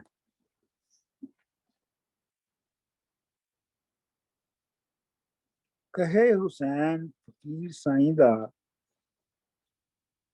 ਮੈਂ ਕੋਈ ਛੱਡ ਤੇ ਨਹੀਂ ਗਿਆ ਵਿੱਚੋਂ? नहीं डॉक्टर साहब ठीक जा रहे हो। ਕਹੇ ਹੁਸੈਨ ਫਕੀਰ ਸਾਈਂ ਦਾ ਜੋ ਹੋਣੀ ਸੋ ਹੋਏ। ਇਹ ਇਹਦਾ ਜਿਹੜਾ ਇੱਥੇ ਇਹਦੀ ਇੰਟਰਪ੍ਰੀਟੇਸ਼ਨ ਕੀਤੀ ਗਈ ਹੈ ਬਹੁਤ ਅੱਛੀ ਕੀਤੀ ਗਈ ਹੈ ਕਿ ਜਿਹੜੀ ਹੋਣੀ ਹੈ ਉਹਦੇ ਇੱਕ ਤਸਵਰ ਆਪਣਾ ਸਹੀ ਸਾਹਿਬ ਨੇ ਵੀ ਦਿੱਤਾ ਤੇ ਦੂਜਿਆਂ ਵੀ ਦਿੱਤਾ। ਹੋਣੀ ਜਿਹੜੀ ਹੈ ਉਹ ਇਸ ਸੰਸਾਰ ਦਾ ਆਪਣਾ ਕਾਨੂੰਨ ਹੈ ਜਿਹੜਾ ਕਿਸੇ ਦਾ ਪਾਬੰਦ ਨਹੀਂ ਹੈ।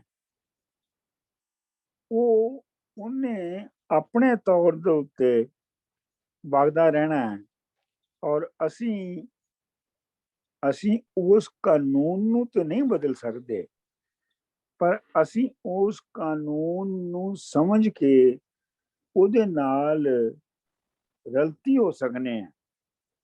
ਜਿਵੇਂ ਕਿ ਉਛਲ ਨਦੀਆਂ ਤਾਰੂ ਹੋਈਆਂ, ਉਛਲ ਨਦੀਆਂ ਤਾਰੂ ਹੋਈਆਂ ਮੈਂ ਕੰਢੇ ਰਹੀ ਖਲੋਏ। ਇਹ ਹੁਣ ਦੇਖੋ ਇਹ ਆ ਰਹੇ ਨੇ ਪਹਿਲੇ ਲਾਈਨ ਜਿਹੜੀ ਹੈ ਉਹ ਆਉਂਦੀ ਹੈ ਮੀਣੀ ਸੌਰੀ ਉਹ ਟੋਪੀ ਮੈਲੀ ਸਾਬਣ ਥੋੜਾ ਬੈਠ ਕਿਨਾਰੇ ਧੋਏ। ਉਹ ਨਦੀ ਦਾ ਇੱਕ ਮੰਜ਼ਰ ਹੈ। ਇਹ ਇੱਕ ਦੂਜਾ ਮੰਜ਼ਰ ਹੈ ਕਿ ਜਿਹੜੀਆਂ ਨਦੀਆਂ ਨੇ ਉਹ ਉਛਲ ਖਲੋਤੀਆਂ ਨੇ, ਜਿਵੇਂ ਜ਼ੁਬੈਰ ਸਾਹਿਬ ਨੇ ਵੀ ਇਹਦੀ ਤਸ਼ਰੀਹ ਕੀਤੀ ਹੈ ਕਿ ਜਿਹੜੀਆਂ ਕੁਦਰਤ ਦੀਆਂ ਤਾਕਤਾਂ ਨੇ ਉਹ ਜਿਵੇਂ ਉੱਭਰ ਰਹੀਆਂ ਨੇ, ਜਿਵੇਂ ਸਮਾਜ 'ਚ ਵੀ ਉੱਭਰ ਰਹੀਆਂ ਨੇ, ਉਹਨਾਂ ਦੇ ਵਿੱਚ ਮੈਂ ਪੂਰੀ ਤਰ੍ਹਾਂ ਅਜੇ ਆਪਣੇ ਆਪ ਨੂੰ ਜਜ਼ਬ ਨਹੀਂ ਕੀਤਾ। ਇਸੇ ਲਈ ਇਹ ਲੋੜ ਪਈ ਲਿਖਣ ਦੀ ਕਿ ਹੋਰ ਵੀ ਨੀਵਾਂ ਹੋਏ। ਸੋ ਮੇਰੇ ਖਿਆਲ ਕੋਈ ਇਸ ਤਰ੍ਹਾਂ ਦੀ ਗੱਲ ਜਿਹੜੀ ਹੈ ਉਹ ਸਮਝ ਆਉਂਦੀ ਹੈ। ਤੁਸੀਂ ਸਾਰਿਆਂ ਨੇ ਵੀ ਤਕਰੀਬਨ ਇਹੋ ਹੀ ਗੱਲ ਕੀਤੀ ਹੈ।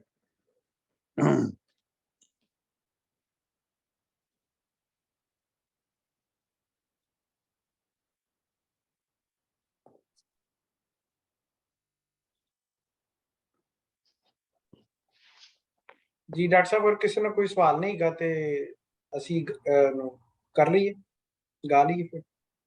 ਹਾਂਜੀ ਠੀਕ ਹੈ ਗਾ ਲੈਂਦੇ ਜੀ। ਇੱਕ ਸਰ ਜੀ ਜਿਹੜਾ ਹੈਗਾ ਆ ਅੰਦਰ ਬਹਿ ਕੇ ਚੋ, ਉਹਦਾ ਜਿਹੜਾ ਹੈਗਾ ਆ ਕਿ ਵੀ ਕੈਨ ਵੀ ਸੇ ਕਿ ਵੀ ਤੇਰੇ ਵਿੱਚ ਉਹ ਕਾਬਲੀਅਤ ਹੈਗੀ ਆ, B always aware of it. ਤੇਰੇ ਜੋ ਵੀ ਐਕਸ਼ਨ ਨੇ B always aware of it, be always working on it, be meditating on it। ਅੰਦਰ ਦੇ ਵਿੱਚ ਤੂੰ ਹਰ ਵਕਤ ਹੀ ਆਪਣੇ ਆਪ ਨੂੰ ਪ੍ਰੋਗਰੈਸ਼ਨ ਚ ਰੱਖ, ਇਹਨੂੰ ਸਿੱਖਣ ਦੇ ਵਿੱਚ, ਆਪਣੇ ਆਪ ਨੂੰ ਇੰਪਰੂਵ ਕਰਨ ਦੇ ਵਿੱਚ ਹਮੇਸ਼ਾ ਤੂੰ ਪ੍ਰੋਗਰੈਸ਼ਨ ਚ ਰਹਿ, ਅੰਦਰ ਬਹਿ ਕੇ ਆਪਣੇ ਅੰਦਰ ਨੂੰ, ਆਪਣੇ ਮਸਤਿਸ਼ਕ ਨੂੰ। ਮੈਨੂੰ ਉਹ ਵੀ ਹੈ, ਲੇਕਿਨ ਮੈਨੂੰ ਜ਼ਿਆਦਾ ਇਹ ਲੱਗਦਾ ਹੈ ਕਿ ਇਹ ਜਿਹੜੀ ਨਮਾਇਸ਼ੀ ਜਿਹੜਾ ਇਲਮ ਹੈ ਇਹ ਉਹਦਾ ਐਂਟੀਥੀਸਿਸ ਹੈ ਕਿ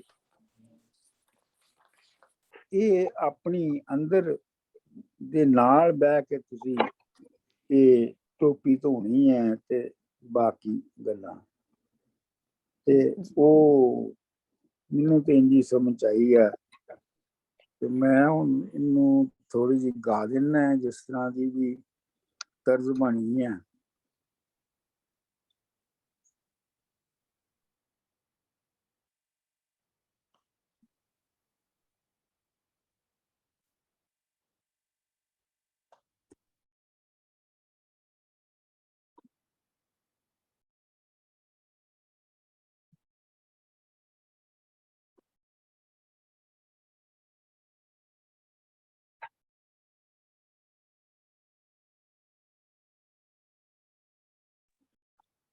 ਤੁਹਾਡੇ ਮਿਊਟ ਕੀਤਾ ਡਾਕਟਰ ਸਾਹਿਬ। ਡਾਕਟਰ ਸਾਹਿਬ ਅਨਮਿਊਟ ਕਰੋ।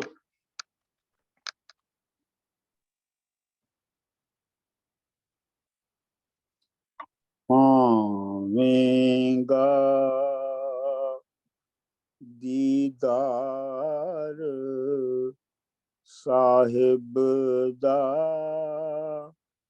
ਹੋਰ ਵੀ ਨੀਵਾਂ ਹੋਏ, ਹੋਰ ਵੀ ਨੀਵਾਂ ਹੋਏ, ਪਾਵੇਂਗਾ ਦੀਦਾਰ ਸਾਹਿਬ ਦਾ ਹੋਰ ਵੀ ਨੀਵਾਂ ਹੋਏ, ਪਾਵੇਂਗਾ ਦੀਦਾਰ ਸਾਹਿਬ ਦਾ ਹੋਰ ਵੀ ਨੀਵਾਂ ਹੋਏ, ਟੋਪੀ ਮੈਲੀ ਸਾਬਣ ਤੋੜਾ, ਟੋਪੀ ਮੈਲੀ ਸਾਬਣ ਥੋੜਾ, ਬੈਠ ਕਿਨਾਰੇ ਦੋਏ, ਪਾਵੇਂਗਾ ਦੀਦਾਰ ਸਾਹਿਬ ਦਾ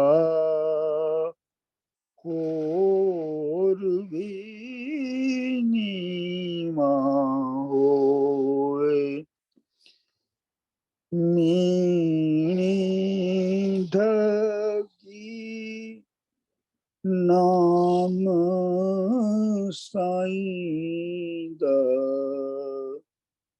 ਮੀਣੀ ਢਕੀ ਨਾਮ ਸਾਈਂ ਦਾ, ਅੰਦਰ ਬੈ ਕੇ ਚੋਏ, ਅੰਦਰ ਬੈ ਕੇ ਚੋਏ, ਪਾਵੇਂਗਾ ਦੀਦਾਰ ਸਾਹਿਬ ਦਾ ਹੋਰ ਵੀ ਨੀਵਾਂ ਹੋਏ, ਉਛਲ ਨਦੀਆਂ ਤਾਰੂ ਹੋਈਆਂ, ਉਛਲ ਨਦੀਆਂ ਤਾਰੂ ਹੋਈਆਂ, ਮੈਂ ਕੰਢੇ रही खलोए पावेंगा दीदार साहिब दा और भी नीवा होए पावेंगा दीदार साहिब दा और भी नीवा होए कहे हुसैन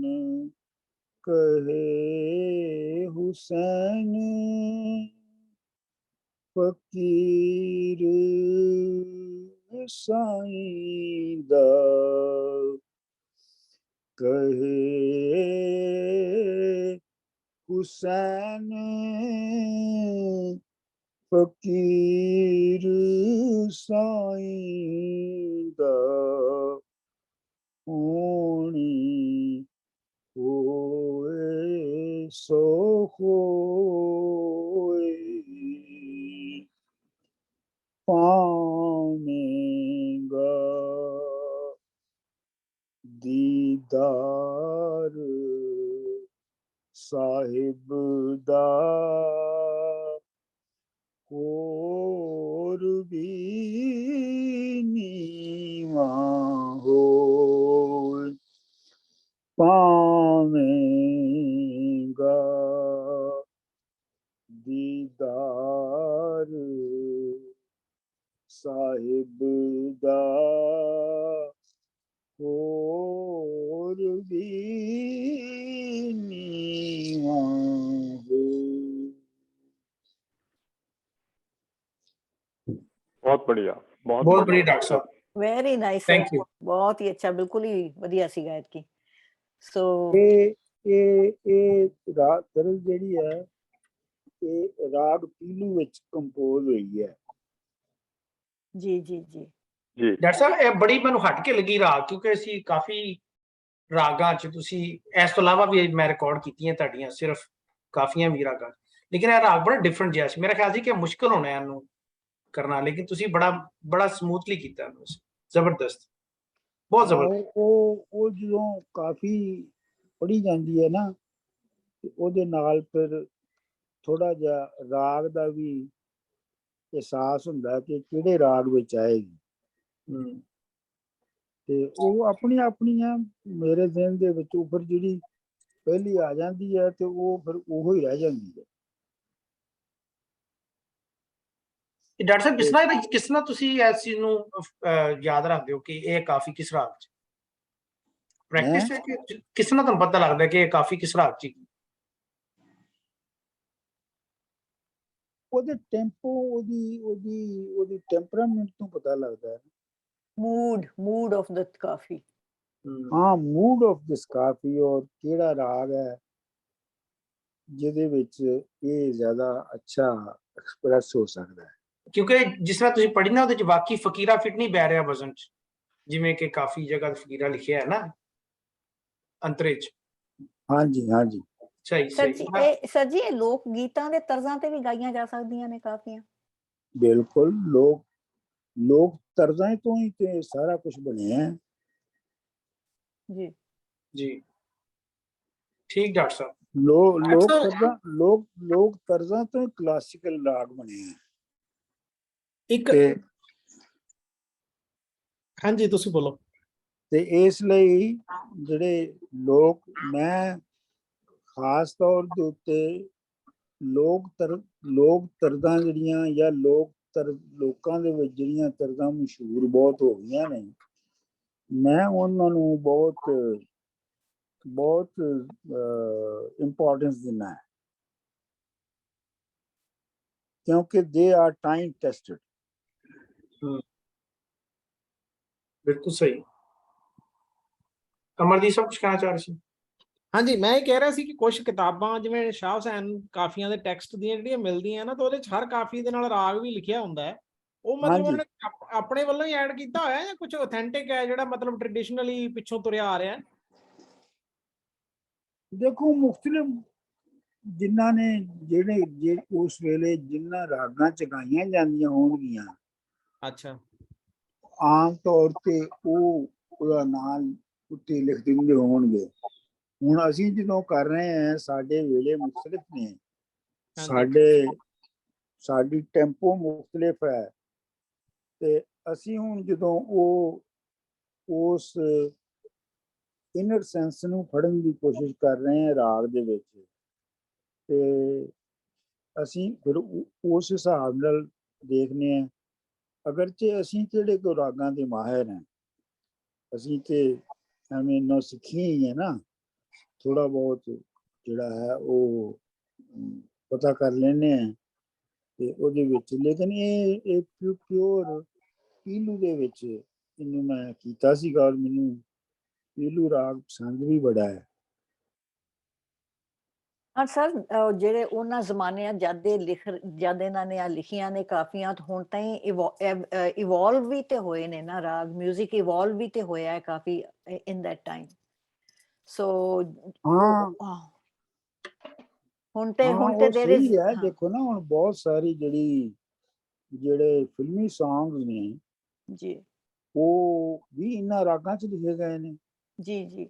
ਐਂਡ ਸੈਕੰਡਲੀ ਸਰ, ਹੁਣ ਤੇ ਮਤਲਬ ਕਿ as the time has progress, even ਵੱਡੇ ਵੱਡੇ ਉਸਤਾਦ ਵੀ 2-2 3-3 ਰਾਗਾਂ ਨੂੰ ਮਿਕਸ ਕਰਕੇ ਵੀ ਕੰਪੋਜੀਸ਼ਨਸ ਬਣਾਉਂਦੇ ਨੇ। So that's also accepted. ਮਤਲਬ 2-3 ਤਰੀਕੇ ਦੇ ਗਾਉਣੇ ਨੇ, ਜਦ ਜਿਹੜਾ ਪੱਕਾ ਰਾਗ ਗਾਉਂਦੇ ਨੇ, ਖਿਆਲ ਗਾਉਂਦੇ ਨੇ, ਉਦੋਂ ਤੇ ਪਿਓਰਲੀ ਉਸ ਰਾਗ ਨੂੰ ਗਾਉਂਦੇ ਨੇ। ਬਟ ਜਦ ਲਾਈਟਰ ਕੰਪੋਜੀਸ਼ਨਸ ਬਣਾਉਂਦੇ ਨੇ ਤੇ ਮਿਕਸ ਵੀ ਕਰਦੇ ਨੇ। ਆਹੋ, ਉਹ ਅਸਲ ਦੇ ਵਿੱਚ ਇਹ ਦੋਹਰਾ ਕੰਮ ਸਾਰੀਆਂ ਆਰਟਸ ਦੇ ਵਿੱਚ ਹੀ ਹੁੰਦਾ ਰਿਹਾ ਹੈ। ਮਿਸਾਲ ਦੇ ਤੌਰ ਦੇ ਉੱਤੇ ਗਾਣੇ ਲਿਖਣ ਵਾਲਿਆਂ 'ਚ ਹਸਰਤ ਜੈਪੁਰੀ ਜਿਹੜਾ ਸੀ, ਉਹ ਤੇ ਬਹੁਤ ਰੈਗੂਲਰ ਰਵਾਇਤੀ ਸ਼ਾਇਰ ਸੀਗਾ, ਲੇਕਿਨ ਉਹ ਫਿਲਮਾਂ ਦੇ ਗਾਣੇ ਵੀ ਲਿਖਦਾ ਸੀ। ਤੇ ਉਹ ਜਾਵੇਦ ਅਖਤਰ ਨੂੰ ਪੁੱਛਿਆ ਕਿ ਉਹ ਫਿਲਮਾਂ ਦੇ ਗਾਣੇ ਕਿਉਂ ਲਿਖਦਾ ਸੀ, ਤੇ ਉਹਨੇ ਕਿਹਾ